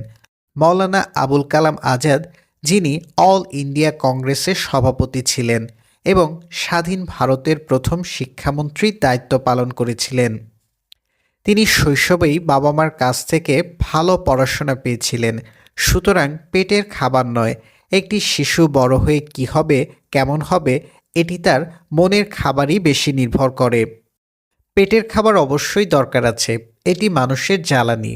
পেটে খাবার না থাকলে মন কাজ করবে না। কিন্তু মন যদি তার উপযুক্ত খাবার না পায়, তাহলে সমাজ ও সভ্যতা মানবিক হবে না। কোনো সমাজ পেট সর্বস্ব প্রাণীতে ভরে উঠলে সেটিকে মানুষের সমাজ বলা যায় না। কিন্তু দুঃখজনক হলেও সত্য, বাংলাদেশের বাবা মারা কেবলই পেটের খাবার নিয়ে চিন্তিত। শিশুদেরকে তারা ল্যাকটোজেন খাওয়াবে নাকি হরলিক্স খাওয়াবে, দুধ খাওয়াবে নাকি ডিম খাওয়াবে, এসব নিয়ে খুব চিন্তাভাবনা করছে। টেলিভিশনের দিকে তাকান, পত্রিকার দিকে তাকান, শিশুদের মনের খাবারের কোনো বিজ্ঞাপন দেখতে পান কি? পান না। সরকারের দিকে তাকান, মানুষের মনের খাবার নিয়ে তারা কোনো দুশ্চিন্তা করছে কি? করছে না, পার্কগুলোর দিকে চোখ ফেলা যায় না, নদীগুলো উপচে পড়ছে ময়লায়, খেলার মাঠগুলো দখল করে বানানো হচ্ছে ভবন। মনের জন্য খেলাধুলা অত্যন্ত গুরুত্বপূর্ণ।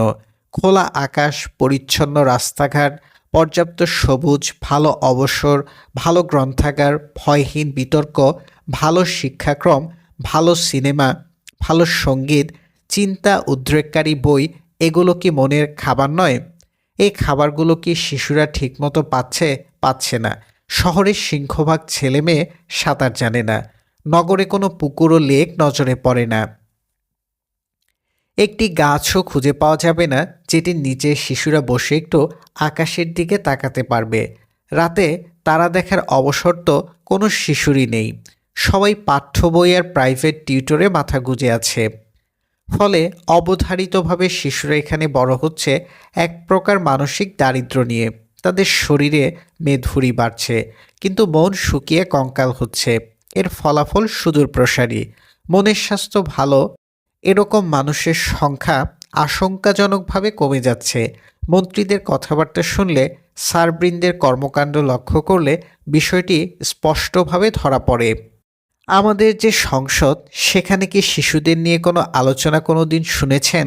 বাংলাদেশের সংসদ অধিবেশনগুলো আমি মাঝে মধ্যে দেখি এবং দেখার কিছুক্ষণের মধ্যেই হেসে লুটিয়ে পড়ি। বিজ্ঞ প্রাণীগুলো সারাক্ষণ তাদের বয়সেই পরিচয় দিতে থাকে। তাদের ধারণা এই পৃথিবী কেবলই বয়স্ক মানুষদের।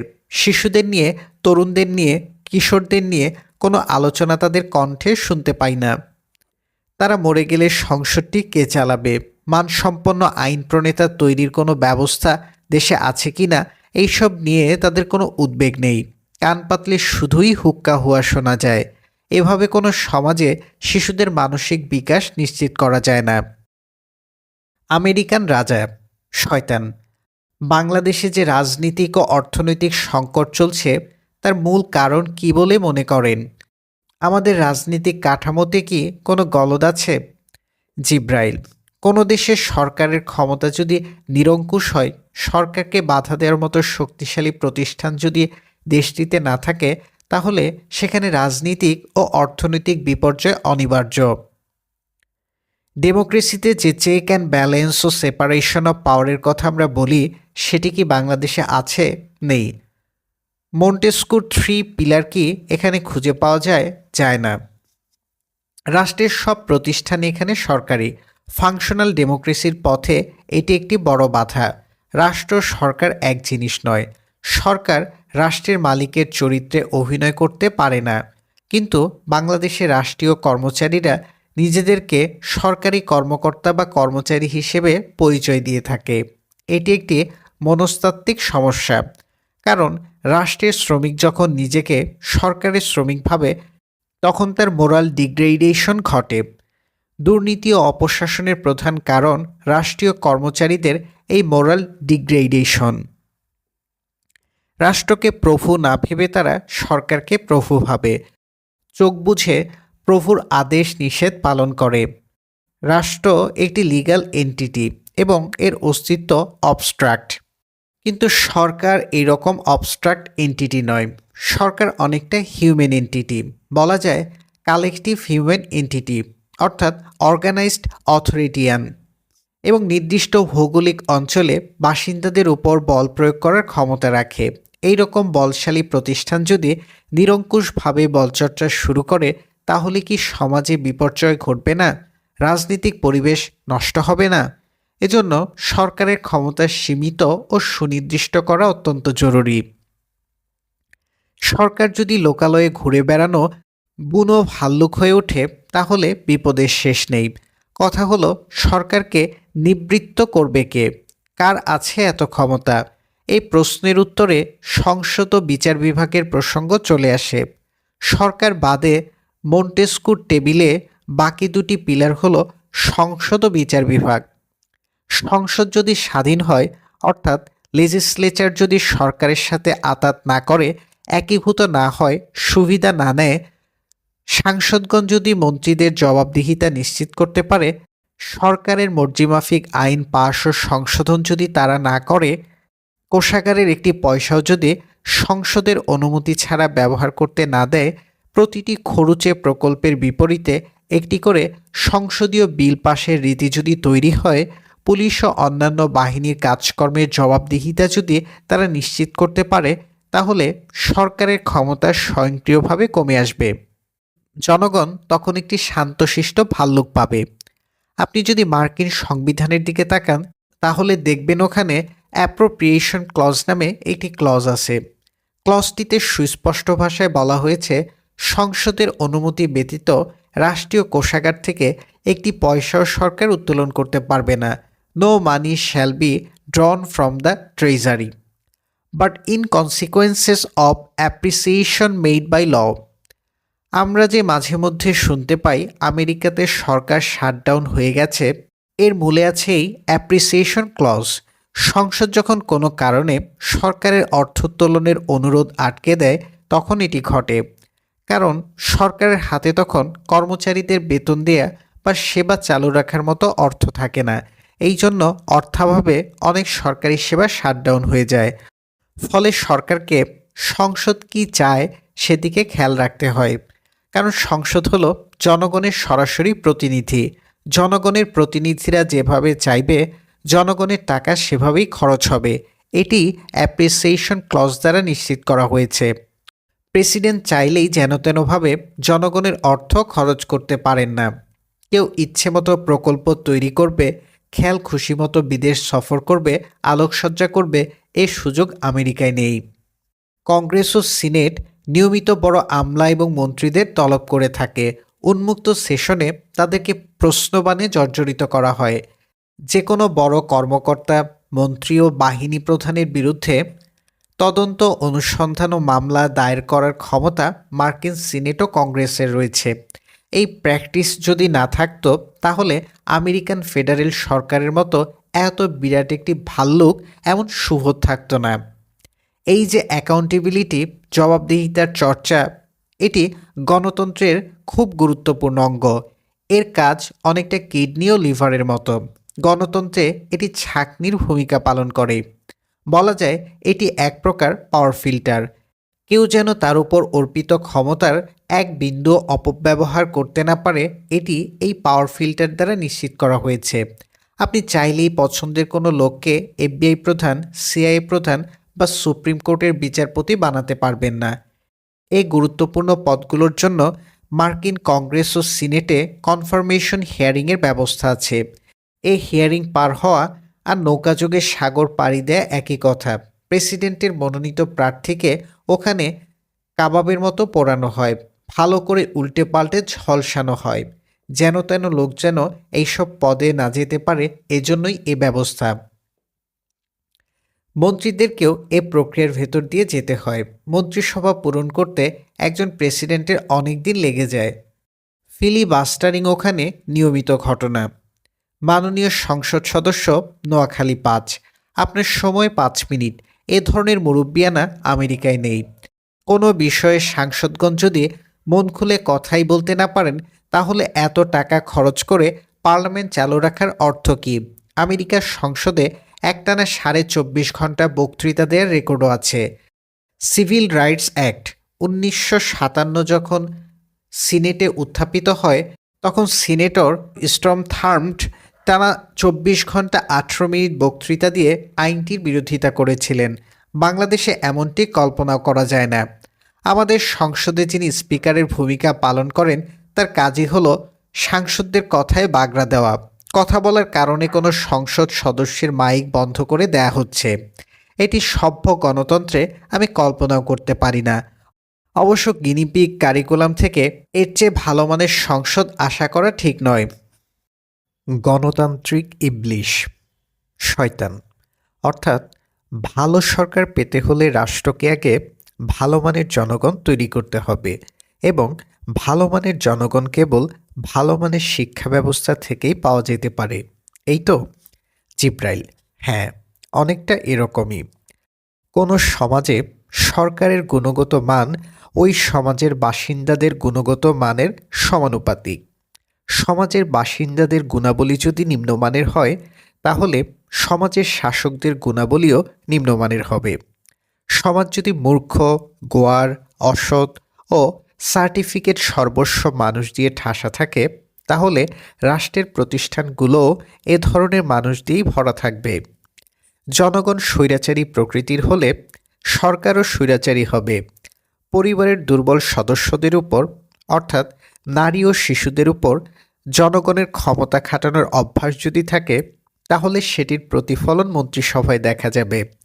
ভিন্ন মত ও ভিন্ন ধর্মের প্রতি আমজনতা যদি সহন ও শ্রদ্ধাশীল না হয়, অপছন্দের মানুষদের উপর সংগঠিত নিষ্ঠুরতা ও অবিচারকে যদি তারা উপভোগ করে, তাহলে সরকারের মাঝেও এসব গুণাবলী সংক্রমিত হবে। অনেকের ধারণা গণতন্ত্রের সরকার বুঝি আকাশ থেকে অবতীর্ণ হয়। আসলে তা নয়। সরকার সবসময় সমাজের বাসিন্দাদের ভেতর থেকেই উৎপাদিত হয়। সমাজের দোষগুণের ছাপ সরকারের মুখে আঠার মতো লেগে থাকে। ইবলিশের সমাজে যে ফেরেশতারা সরকার গঠন করবে না, এটি অনুধাবন করতে হবে। জনগণ যাপন করবে পাকা বদমাশের জীবন, আর সরকার হিসেবে চাইবে আসমানি ফেরেশতা, এটি বাস্তবসম্মত নয়। সমাজে ফেরেশতা উৎপাদনের কোনো কারখানা চালু আছে কিনা এই চিন্তা জনগণের মাথায় থাকতে হবে। গত 4 দিন আমি প্রায় 30টি রাষ্ট্রের মন্ত্রিসভা, আইনসভা ও সুপ্রিম কোর্টের গুণগত মান বিশ্লেষণ করেছি। প্রতিটিতেই দেখলাম জনগণের গড় গুণাবলী রাষ্ট্রের প্রতিষ্ঠানগুলোর ভেতরে রয়েছে। যে দেশের জনগণ সৎ ও সহনশীল, সে দেশের মন্ত্রীরাও সৎ এবং সহনশীল। বিরোধী মতের উপর তারা হাতকড়া ও বন্দুক নিয়ে চড়াও হন না। যে দেশের জনগণ অসৎ ও ফ্যাসিবাদী, সে দেশের সরকারি সংস্থাগুলোও অসৎ ও ফ্যাসিবাদী। কারণ সরকার যারা চালায় তারা জনগণের ভেতর থেকেই উঠে আসা প্রাণী। জনগণের ক্ষমতা কথাটির অর্থ হল 1. জনগণ যদি ইবলিশ হয়, তাহলে এটি ইবলিশের ক্ষমতা। 2. জনগণ যদি ফেরেশতা হয়, তাহলে এটি ফেরেশতার ক্ষমতা। গণতন্ত্রে জনগণ মুষ্টিমেয় কিছু মানুষকে তাদের ক্ষমতার প্রতিনিধি নির্বাচন করে। সুতরাং জনগণের প্রতিনিধি এ পুলির মূল অর্থ দ্বারায় 1. ইবলিশদের প্রতিনিধি অথবা ফেরেশতাদের প্রতিনিধি। 1 কোটি ইবলিশ যখন ভোটের মাধ্যমে তাদের ক্ষমতা অন্য একটি ইবলিশ বা ফেরেশতার কাঁধে সমর্পণ করে, তখন ওই ইবলিশ বা ফেরেশতার হাতে কী পরিমাণ ক্ষমতা পুঞ্জীভূত হয় ভাবলে আঁতকে উঠতে হয়। 5 লাখ ইবলিশের ভোটে নির্বাচিত প্রতিনিধি একাই 5 লাখ ইবলিশের কাজ সম্পন্ন করতে পারে। আশ্চর্যের ব্যাপার হলো, নির্বাচিত ইবলিশ যে ক্ষমতায় গিয়ে ইবলিশদেরকে আর প্রতিনিধি নির্বাচনের সুযোগ নাও দিতে পারে, তাদের কাছ থেকে প্রতিনিধি নির্বাচনের ক্ষমতা যে সে কেড়ে নিতে পারে, এটি ইবলিশ ভোটাররা মাথায় রাখে না। এদের মাথা সারাক্ষণ আজেবাজে জিনিস দিয়ে ভরপুর থাকে বলে কোনো গুরুত্বপূর্ণ জিনিস নিয়ে এরা মাথা ঘামাতে পারে না। হাতে 1000 টাকা ও 2 প্যাকেট সিগারেট গুজে দিলে তাদের মাথায় আর চিন্তা করার খুপড়ি খালি থাকে না। ঝোঁকের বসে সিল মেরে চর্চা করতে থাকে গণতন্ত্র। তারা বুঝতে পারে না যে তাদের গণতন্ত্র মূলত দুর্বল দন্তহীন ইবলিশকে সবল দাঁতওয়ালা ইবলিশে রূপদান করার গণতন্ত্র। একটি দেশে দেখলাম রাষ্ট্রটির মন্ত্রিসভা, আইনসভা ও বিচারখানা 3টি বিভাগে দুর্নীতিগ্রস্ত এবং স্বৈরাচারী। মন্টেস্কু তার টেবিলের জন্য যে কয়টি পায়া প্রস্তাব করেছিলেন তার সবগুলোই ওই দেশে ঘুণে খাওয়া। খেয়াল করে বুঝলাম পায়াগুলো যে সমাজের বাসিন্দাদের নিয়ে গঠিত, সে সমাজবাসী নিজেরাই দুর্নীতিগ্রস্ত ও স্বৈরাচারী। তারা বিয়েতে নগদ টাকা, ফার্নিচার, মোটরসাইকেল, স্বর্ণালঙ্কার ও লাখ টাকার কাবিন লেনদেন করে থাকে। মাংসের ভেতর পানি ঢুকিয়ে তা বাজারে কেজি দরে বিক্রি করে। ভেড়ার মাংসকে নিয়মিত খাসির মাংস বলে চালায়। রোজা মাসে সন্ধ্যার পর প্রচুর আহার করে। নানা ছুতোয় $100 জিনিস $200 বিক্রি করে। কৃষক থেকে $20 মূল্যে তরমুজ কিনে তা শহরে এনে $500 বিক্রি করে। মানুষের উপর মিথ্যা মামলা ঠুকে হয়রানি করতে তারা খুবই পছন্দ করে। পারস্পরিক সম্মতিতে সঙ্গম করে সে বলে, আমাকে বিয়ের প্রলোভন দেখিয়ে ধর্ষণ করা হয়েছে। শীতকালে মাইক লাগিয়ে মিথ্যা কথার আসর বসায়। জমির আইল কেটে তা চুলের মতো সরু করে ফেলে। বাজারে পর্যাপ্ত মাংস থাকা সত্ত্বেও বিল থেকে পাখি শিকার করে। দালাল ও নৌকাযোগে নিয়মিত এরা ইউরোপ আমেরিকায় যায়, যদিও রাত দিন ইউরোপ আমেরিকার ধ্বংস কামনা করে। ডিজেলের দাম বাড়লে তারা গ্যাস চালিত যানবাহনের ভাড়াও বাড়ায়।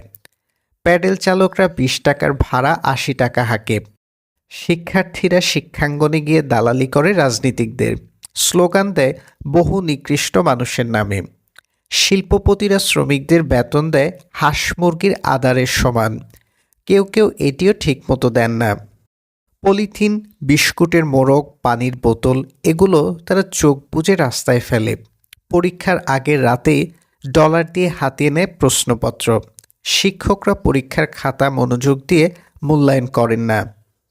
সুন্দর ঝকঝকে দেয়ালে সাঁটানো হয় কুৎসিত পোস্টার। প্রতিটি শহর পোস্টারে ঢাকা। এমন আত্মবিনাশী জনগণের ভেতর থেকে সুবোধ গণতান্ত্রিক সরকার কিভাবে জন্ম নেবে তা আমার বুঝে আসে না। যদি স্বেচ্ছাচারিতা, সহনশীলতা ও নিষ্ঠুরতার দিকে নজর দিই, তাহলে দেখা যাবে দেশটির বাসিন্দারা ক্ষমতাহীন মানুষদের প্রতি খুবই স্বৈরাচারী। পশু পাখির প্রতি তাদের মমতা নেই বললেই চলে। গরুর গলায় সারাদিন বেঁধে রাখে দড়ি।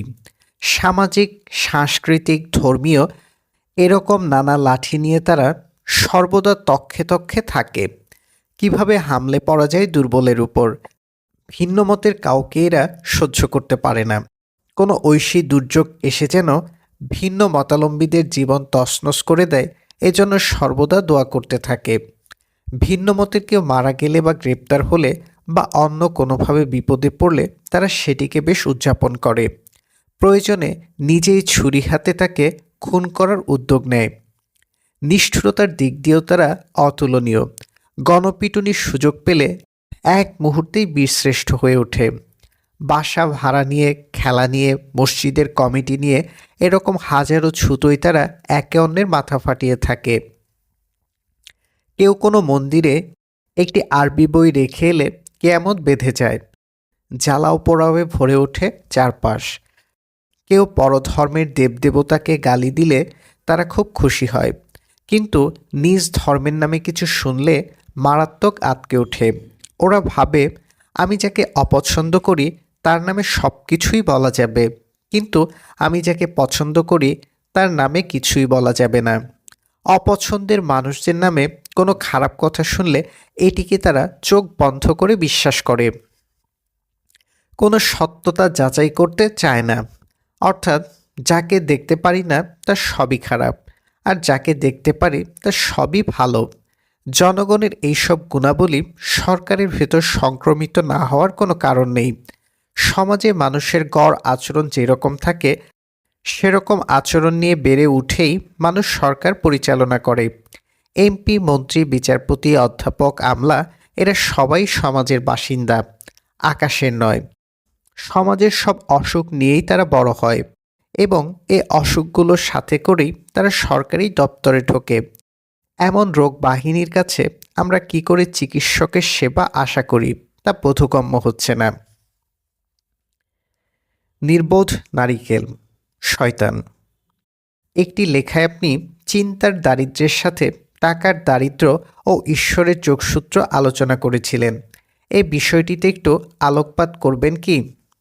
জিব্রাইল: আমি বলেছিলাম, মানুষ টাকার দারিদ্র্য ঘোচাতে যে পরিশ্রম করে, চিন্তার দারিদ্র্য ঘোচাতে সে পরিশ্রম করে না। অথচ টাকার দারিদ্র্য মূলত চিন্তার দারিদ্র্যেরই ফসল। যিনি চিন্তায় ধনী তার অভাব কম, কিন্তু গরিব চিন্তার মানুষ এটি ধরতে পারে না। আপনি দেখবেন গরিবদের সব কিছুই গরিব, তাদের পরিকল্পনাও গরিব, এমনকি তাদের ঈশ্বরও গরিব। একজন দরিদ্রের মুখে ঈশ্বরের যে বর্ণনা পাওয়া যায় তা শুনলে মনে হবে আসমানের কোথাও বুঝি একজন হিংসাপরায়ণ ভিখারি বসে আছেন। এর কারণ দরিদ্ররা সাধারণত তুচ্ছ বিষয়াদি নিয়ে মেতে থাকে। এই জন্য তাদের ধারণা ঈশ্বরও নিশ্চয়ই তাদের মতোই ফালতু কাজকর্ম নিয়ে ব্যস্ত থাকেন। কেউ ঢোল বাজালো কিনা, ছবি আঁকলো কিনা, গান গাইলো কিনা, প্রেম করলো কিনা, এসব তুচ্ছ ব্যাপারে বিধিনিষেধ জারি করা কোনো ধনী ঈশ্বরের কাজ নয়, এগুলো দরিদ্রদের কাজ। স্পিনোজা ধনী চিন্তার মানুষ ছিলেন, এই জন্য তার বর্ণিত ঈশ্বরও ধনী। ওই ঈশ্বরকে আমার হিংসাপরায়ণ মনে হয়নি। কাউকে শাস্তি দেওয়াটা তিনি উপভোগ করেন না। নারী পুরুষ সম্পর্ক নিয়েও তার উদ্বেগ নেই। নিজেকে এত ক্ষুদ্র মনে করেন না যে একটি মামুলি সঙ্গীত তার ক্ষতি করে ফেলবে। উপাসনা নিয়েও তিনি চিন্তিত নন। পোকামাকড়ের উপাসনা তার দরকার নেই। সম্মান, সমীহ, মর্যাদা এগুলো নিয়ে দরিদ্ররাই চিন্তিত থাকে। কেউ আমাকে অবহেলা করলো কিনা, তোয়াজ দেখালো কিনা, স্যার ডাকলো কিনা, মাননীয় বলল কিনা, এগুলো গরিব চিন্তার গরিব ফসল মাত্র। কোনো ধনী চিন্তার মানুষ এইসব নিয়ে মাথা ঘামায় না। দরিদ্রদের নৈতিকতাও দরিদ্র। তারা বেছে বেছে শুধু দরিদ্রদের পক্ষ নিতে চায়। কোথাও প্রাইভেট কারো রিকশার সংঘর্ষ হলে দরিদ্ররা অবধারিতভাবে রিকশাওয়ালার পক্ষে যুদ্ধ করে। তারা ধরেই নেয় অভাবী মানুষের পক্ষে কোনো অন্যায় করা সম্ভব নয়। অন্যায় করবে শুধু সম্পদশালী মানুষরা। কাকে বলে সম্পদশালী? দরিদ্রদের ধারণা, ঢাকায় যাদের বাক্স আকৃতির দালান আছে, অপ্রয়োজনীয় গাড়ি আছে, ব্যাংকে অলস অর্থ আছে, তারাই সম্পদশালী। কিন্তু গ্রামে যে গেরহস্থের খোলা বাড়ি আছে, সাঁতার কাটার পুকুর আছে, ধান ও সবজি চাষের জমি আছে, দুধাল গাভী আছে, তাকে দরিদ্ররা সম্পদশালী ভাবে না। দরিদ্রদের চোখে সম্পদশালী হতে হলে আপনাকে রাজধানীতে এক বা একাধিক ভবনের মালিক হতে হবে, অথবা ক্রয় করতে হবে ইটের খাঁচা অর্থাৎ ফ্ল্যাট, এবং রোজগার করতে হবে প্রয়োজনের অতিরিক্ত টাকা। এই গরিব চিন্তা দরিদ্ররা ঢাকা থেকে ধার করে প্রথমে জেলা শহরগুলোতে ছড়িয়েছে, এখন ছড়াচ্ছে গ্রামে। গ্রামগুলো দিন দিন ঢাকা হয়ে উঠছে। খোলা উঠান বন্ধ হয়ে যাচ্ছে। পুকুর ভরাট হয়ে দেখা দিচ্ছে স্থাপনা। আবাদি জমিতে মাথা তুলছে অট্টালিকা। এসব ভবনের সৌন্দর্যও গরিব। এত কৌমার্য বর্জিত বিল্ডিং পৃথিবীর আর কোথাও পাওয়া যাবে না। কিছু রড গেথেই দরিদ্ররা বাউন্ডারি দিচ্ছে। মানুষের দৃষ্টি যেন এসব ভবনে পৌঁছতে না পারে, এজন্যই এ আয়োজন। কারণ তারা জানে এই কদর্য কাউকে দেখানোর মতো নয়। একই ভবনে থেকেও মাসের পর মাস এক দরিদ্রের সাথে দেখা হয় না আরেক দরিদ্রের। এক একটি বিল্ডিং যেন এক একটি দ্বীপ। এক দ্বীপে কেউ লাশ হলে আরেক দ্বীপের মানুষ খবর পায় না। একটি বিচ্ছিন্ন শেকল দরিদ্রদেরকে পরস্পর থেকে আলাদা করে ফেলেছে। কারণ দেখা সাক্ষাৎ শুরু হলেই যদি তারা ধনী হয়ে যায়, ধনী হওয়াকে এরা খুব ভয় পায়। এই জন্য এক ফ্ল্যাটের মানুষ কখনো আরেক ফ্ল্যাটের মানুষকে বাসায় আমন্ত্রণ জানায় না। তারুণ্যে ভরপুর অবিবাহিত যুবকদেরকে তারা বাসা ভাড়া দিতে চায় না। পৃথিবীর কোনো ভালো সমাজে তরুণদের প্রতি বৃদ্ধদের এমন আচরণ খুঁজে পাওয়া যাবে না। তরুণরা একটু আনন্দ ফুর্তিতে থাকে, আড্ডাবাজি করে, গান শোনে, প্রেম করে। এটি দরিদ্র বাড়িওয়ালাদের পছন্দ নয়। কিন্তু মেয়ের বিয়ে দেওয়ার সময় এ দরিদ্ররা ঠিকই পত্রিকায় তরুণ পাত্র চেয়ে বিজ্ঞাপন দিয়ে থাকে। একবার ঢাকায় এক ভবনে আমার বাসার মুখোমুখি ফ্ল্যাটে থাকতেন এক দরিদ্র ভদ্রলোক। আমেরিকার একটি বড় কোর্টের বিচারপতি ছিলেন। কারোর সাথেই তেমন কথাবার্তা বলতেন না। সারাক্ষণ পুলিশ নিয়ে চলতেন। প্রায় লিফটে ওঠার সময় তার সাথে আমার দেখা হতো। আমাকে পুলিশ বাধা দিয়ে বলতো, স্যার ওঠার পরে আপনি ওঠেন। আমি কয়েকদিন ভদ্রতার খাতিরে পুলিশের কথা শুনেছি, কিন্তু দরিদ্রটি লিফটে ঢুকেই ক্লোজ বাটন চেপে দিতেন। আমি আর উঠতে পারতাম না। লিফট নিচতলায় অধঃপতিত হয়ে দরিদ্রটিকে যখন নামিয়ে দিয়ে আসতো, তখনও পুলিশের সাথে অপেক্ষমানদের বাদানুবাদ হতো। একদিন পুলিশের বাধার মানলাম না, লিফটে ঢুকে গেলাম। আমার অভদ্রতা দেখে দরিদ্রটির সে কি গজগজ। লোকটির এমন আচরণ তার চিন্তার দারিদ্র্যেরই বহিঃপ্রকাশ। কথা ছিল এরা ঈশ্বরের সৃষ্টি হিসেবে থাকবে, কিন্তু সৃষ্টি হিসেবে থাকলে যদি ঈশ্বর নাখোশ হন, এই ভয়ে তারা বেছে নিয়েছে ঈশ্বরের দাসের জীবন। অথচ ঈশ্বরের কোনো দাসের দরকার নেই। তিনি কোনো পঙ্গু পীর নন যে তার খাদেম লাগবে। দরিদ্ররা নিজেদের সুবিধার কথা ভেবে সেজেছে ঈশ্বরের খাদেম। এই খাদেমের মধ্যে সারা বছর দাঙ্গা হাঙ্গামা লেগেই থাকে। এদের কেউ কেউ নাকি ঈশ্বরের রাস্তায় জীবনও দিতে চায়। ঈশ্বরের দেয়া জীবন কেন তারা ঈশ্বরকেই ফেরত দিতে চায় এক রহস্য। ঈশ্বর জীবন দিলেন জীবনকে উপভোগ করার জন্য, আর বর্ষকামী দরিদ্ররা ঈশ্বরের ইচ্ছার গরিব অনুবাদ বের করে পৃথিবীকে করেছে অশান্ত। নিজেদের জীবনকে তো তারা বিষিয়ে তুলছেই, অন্যের জীবনকেও ছাড় দিচ্ছে না। যাকে পাচ্ছে তাকেই উদ্বুদ্ধ করছে ঈশ্বরের রাস্তায় জীবন দেওয়ার জন্য। যদি জিজ্ঞেস করা হয় ঈশ্বরের রাস্তা কোনটি, রাস্তাটি কোনোদিন আপনি দেখেছেন কিনা, তাহলে ওরা আবোল তাবোল বকবে। কথা শুনে মনে হবে ঈশ্বর বুঝি কোনো রক্তবিলাসী দানব। এর কারণ দরিদ্ররা নিজেদের নিষ্ঠুরতা ঈশ্বরের উপর চাপিয়ে দিতে চায়। দরিদ্র চিন্তার মানুষরা এমনিতেই নিষ্ঠুর প্রকৃতির হয়। একজন নিষ্ঠুর মানুষ তার ঈশ্বরকেও নিষ্ঠুর হিসেবেই কল্পনা করে। আমি যদি ঈশ্বরকে আমার নিষ্ঠুর কাজগুলোর সহযোগী বানাতে পারি, তাহলে আমার পাপবোধ কমে যাবে। পাপবোধ কমে গেলে ঈশ্বরের নামে আমি আরও নানা নিষ্ঠুর কাজ করতে পারবো। ভাবব ঈশ্বরও যেহেতু আমার মতো নিষ্ঠুর, তাই নিষ্ঠুরতাকে তিনি অবশ্যই পুরস্কৃত করবেন। দরিদ্ররা এইসব পুরস্কারের কিছু নমুনাও উদ্ভাবন করেছে। কাউকে খুন করে ঈশ্বরের কাছে গেলেই পাওয়া যাবে সুসজ্জিত বাগানের চাবি, এমন দাবি তারা করে থাকে। ওই বাগানে সব আছে, শুধু বইপত্র নেই। এটি প্রমাণ করে এ বাগান যারা উদ্ভাবন করেছে তাদের কারোর সাথেই জ্ঞান বিজ্ঞানের কোনো সম্পর্ক ছিল না। থাকলে বাগানের বর্ণনায় অন্তত একটি লাইব্রেরি থাকতো। দরিদ্ররা বাগানটির নকশা এমনভাবে করেছে যেন ওখানে মানুষ শুধু খাওয়া দাওয়া আর নারীর সম্ভোগের জন্যই যাবে। কোনো ধনী ঈশ্বর এরকম ত্রুটিপূর্ণ বাগান বানাতে পারেন না। যেহেতু ওরা নিজেরা জ্ঞানের অনুসন্ধান করে না, তাই এদের ধারণা ঈশ্বরও নিশ্চয়ই জ্ঞান পিপাসুদের পছন্দ করেন না। নিউটন বা রবীন্দ্রনাথকে বাদ দিয়ে বাগানটিতে নাকি নেওয়া হবে শুধু নিজ্ঞান দাস ও পূজারীদের। কাণ্ড জ্ঞানহীন দাসের চেয়ে বোধসম্পন্ন শত্রু যে ঈশ্বরের অধিক পছন্দ, এ খবর তারা রাখে না।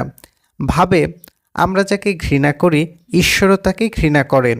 অথচ ঈশ্বরের সাথে কথা বললে জানা যাবে এই দরিদ্রদেরকেই ঈশ্বর দুচোখে দেখতে পারেন না। কাছে পেলেই এদেরকে নিক্ষেপ করবেন আগুনে। আগুন থেকে কান ধরে এরা চিৎকার করবে, আমাদের ভুল হয়ে গেছে, আমাদেরকে পুনরায় পৃথিবীতে পাঠান, আমরা ভালো হয়ে যাব। ঈশ্বর বলবেন, এক জীবনেই তোমরা যে বিপুল পরিমাণ মিথ্যা আমার উপর চাপিয়েছ, আরেক জীবন দিলে তো আমি নিজেই মিথ্যা হয়ে যাব, তোমরা এখানেই চলতে থাকো। আরেকটি বিষয় হলো, দরিদ্র মানুষ রাজা হলেও সে দরিদ্রই থাকে, সর্বদা আতঙ্কে থাকে এই বুঝি অন্য কেউ রাজা হয়ে গেল। মানুষের কোনো স্বাধীনতা সে মানতে চায় না, মানুষের কণ্ঠকে সে খুব ভয় পায়। এই জন্য দরিদ্র চিন্তার মানুষরা গুরুত্বপূর্ণ পদে গেলে সবার আগে তারা মানুষের কণ্ঠরোধ করে। তাদের উজির নাজিরাও হয় দরিদ্র। ধনী চিন্তার কোনো মানুষকে এরা উজির নিয়োগ করে না, কর্তৃত্বকে মন দিয়ে উপভোগ করতে থাকে। রাজ্যের সব কিছু ওদের পদানত থাকবে, এটিই তাদের প্রধান চাওয়া। কিন্তু এটি একটি রোগ। মানুষের উপর ছড়ি ঘোরানো কোনো ধনী লোকের কাজ নয়। ধনী লোক এইসব ব্যাপারে নির্বিকার থাকেন। তার কাঁধে কোনো দায়িত্ব পড়লে তিনি সেটি সম্পাদন করেন নির্মোহভাবে। ক্ষমতা ও খ্যাতির মোহ যাদের গ্রাস করে তারা ধনী চিন্তার মানুষ নন, ওরা গরিব চিন্তার গরিব প্রাণী মাত্র। ইতিহাসে যতগুলো নিষ্ঠুর রাজা পাওয়া যাবে তাদের সবগুলোই ছিলেন দরিদ্র রাজা। ফ্রান্সের রাজারা লুটপাট করে ধন জমিয়েছিলেন অঢেল, কিন্তু ধনী হতে পারেননি। ফুকো তার বার্থ অব প্রিজনে ফরাসি রাজাদের যে নিষ্ঠুরতার বর্ণনা করেছেন তা অতুলনীয়। প্রতিহিংসাপরায়ণ নিষ্ঠুর কোনো দরিদ্রের পক্ষেই কেবল এভাবে মৃত্যুদণ্ড কার্যকর করা সম্ভব। মৃত্যুদণ্ডকে যারা সমর্থন করেন তাদের চিন্তার মান ফ্রান্সের ওই রাজার চেয়ে মোটেও উন্নত নয়। কুকুর বিড়াল পিটিয়ে যারা আনন্দ পায় তারাই রাষ্ট্র দ্বারা মানুষ খুন করে আনন্দ পেতে চায়। শাস্তি ও দুর্দশা কোনো উপভোগের বিষয় নয়, কিন্তু ধর্ষকামী দারিদ্ররা এ দুটিকে খুব উপভোগ করে। কারেক্টিভ মিরাজের চেয়ে পিউনাটিভ মিরাজেই তাদের আস্থা বেশি। কাউকে সংশোধিত হওয়ার সুযোগ দিলে যে আনন্দ পাওয়া যায় সে আনন্দ উপলব্ধির ক্ষমতা তাদের নেই। প্রকৃত আনন্দ ধরার জন্য যে অ্যান্টেনা দরকার, সে অ্যান্টেনাকে বিকৃত করে তারা পরিণত করেছে দুঃখ বিলাসের অ্যান্টেনায়। ফলে যা দেখে পীড়িত হওয়ার কথা, যা শুনে বিমর্ষ হওয়ার কথা বেদনায়, তা দেখে ও শুনে তারা হইহুল্লোড় করছে। ওদের মানসিক চেতনা সম্পূর্ণ বিলুপ্ত হয়ে গেছে। কোনো প্রাণীর মানবিক চেতনা লোপ পেলে পাশবিক চেতনা মাথাচাড়া দিয়ে ওঠে। যিনি পাশবিক চেতনায় আক্রান্ত, তার ধর্ম রাজনীতি পাশবিক। সে যখন কথা বলে তখন তার ঠোঁটের কোণে রক্ত ঝিলিক দিতে থাকে। প্রতিপক্ষকে সে মুক্ত আকাশের নিচে দেখতে চায় না, হয় তাকে উপরে পাঠিয়ে দিতে চায় অথবা কাগজে কালির ঘা দিয়ে প্রেরণ করতে চায় কারাগারে। নিষ্ঠুর মানুষ তার কলমটিকেও ব্যবহার করে হাতুড়ি হিসেবে, পদ পদবীকে মনে করে কুড়ালের ফলা। এজন্য ভাগ্যচক্রে সে যখন কোনো সিংহাসনে বসার সুযোগ পায়, তখন সিংহাসনটিকে রামদা হিসেবে ব্যবহার করতে দ্বিধা করে না। এমনকি সংসদকেও সে দা ধারানোর বালি হিসেবে ব্যবহার করে। দরিদ্র মানুষের পার্লামেন্টে কোনো আইন পাশ হলে সেটির গুণগত মান অনিবার্যভাবে দরিদ্র হয়। এইসব আইনের লক্ষ্যই থাকে কিভাবে মানুষকে পীড়ন করা যায়। পীড়ন না করেও যে প্রতিষ্ঠা করা যায় আইনের শাসন, তা দরিদ্ররা বিশ্বাস করতে চায় না। এদের ধারণা মানুষকে ভয় পাইয়ে দিলেই বুঝি রুল অফ ল প্রতিষ্ঠা হয়ে গেল। দরিদ্ররা তাদের নিষ্ঠুর কল্পনা আসমানেও বিস্তৃত করেছেন। ডিভাইন ল নামে তারা উদ্ভাবন করেছে ঈশ্বরের আইন। কেউ একটি বিস্কুট চুরি করলে তার হাত কেটে দাও, কেউ একটু ভালোবাসায় লিপ্ত হলে তাকে লাঠি দিয়ে বাড়ি মারতে থাকো। এইসব নিষ্ঠুর শাস্তি তারা আসমানের নামে জমিনে চালিয়েছে। ডিভাইন কমেডিতে দান্তে যখন ভার্জিলকে নিয়ে দোজখ ভ্রমণে যান, তখন দোজখের যে নিষ্ঠুরতা ওখানে ফুটে ওঠে, তা মূলত দরিদ্র মানুষদেরই প্রতিহিংসা পরায়ণতার চিহ্ন।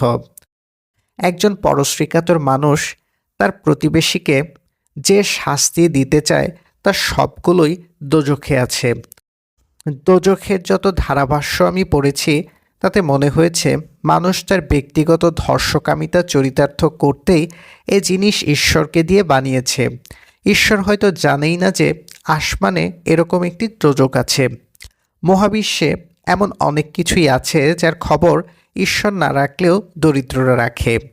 গরিব চিন্তার মানুষ কোনো কিছু উপভোগ করতে পারে না। আনন্দের জন্য তাদের সামান্য প্রস্তুতি নেই।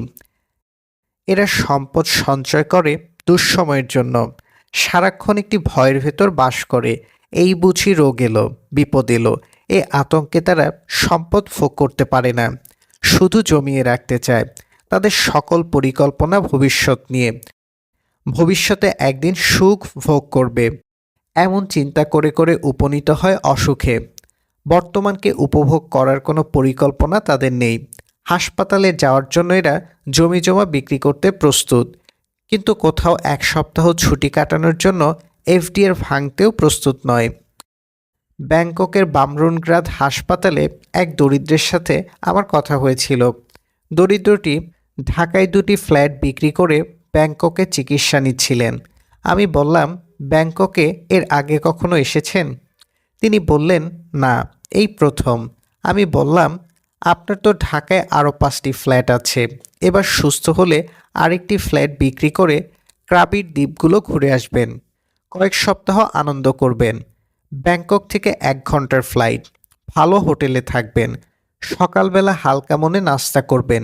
ঢাকায় আমার কোনো ফ্ল্যাট প্লট নেই, কিন্তু কয়েকদিন ক্রাবিতে আনন্দ করে এসেছি।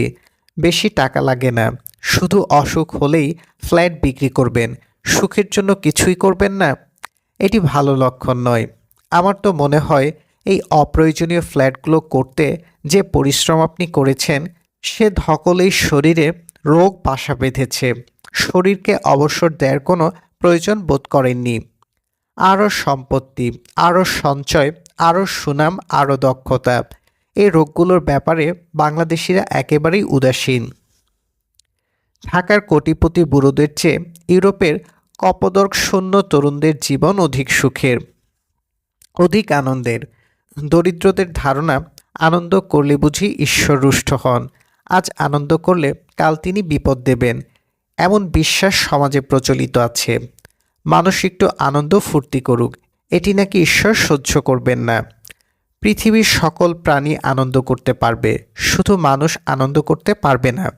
তাদের বক্তব্য শুনলে মনে হয় ঈশ্বরও বুঝি ধর্ষকামী দেবতা। দরিদ্ররা যেহেতু আনন্দহীন নিরামিষ জীবনযাপন করে, তাই তারা ভাবে ঈশ্বরও তাদের মতোই আনন্দ বিরোধী। কেউ আনন্দে গান গাইছে, নৃত্য করছে, এটি দরিদ্ররা মেনে নিতে পারে না। কারণ রোগী কখনো স্বাস্থ্যবান লোকের সুখ সহ্য করতে পারে না। কোথাও ছেলেমেয়েরা বসে একসাথে সময় কাটাচ্ছে, এতে একজন ঈশ্বরের কী ক্ষতি হতে পারে তা আমার বুঝে আসে না। দরিদ্রদের দাবি ঈশ্বরও তাদের মতোই ঈর্ষাক্রান্ত লাঠিয়াল। কোথায় কোন মেয়ে কার সাথে ঘুরে বেড়াচ্ছে, কে কোন পোশাক পরে বাইরে যাচ্ছে, এগুলো নিয়ে মাথা ঘামাতে যে তুচ্ছতার প্রয়োজন হয়, সে তুচ্ছতা কি কোনো ধনী ঈশ্বরের থাকতে পারে? পারে না। কিন্তু দরিদ্ররা তাদের চিন্তা চেতনা ঈশ্বরের উপর চাপিয়ে দিয়েছে। গরিবরা যা যা সহ্য করতে পারে না, গরিবদের ঈশ্বরও তা তা সহ্য করতে পারে না। একজন হিন্দুর ঘরে একজন মুসলমান ঢুকলে ঈশ্বরের রাগ করার কথা নয়। মুসলমানের পা পড়লে হিন্দুর ঘর অপবিত্র হয়। এটি দরিদ্র হিন্দুদের দরিদ্র কল্পনা মাত্র।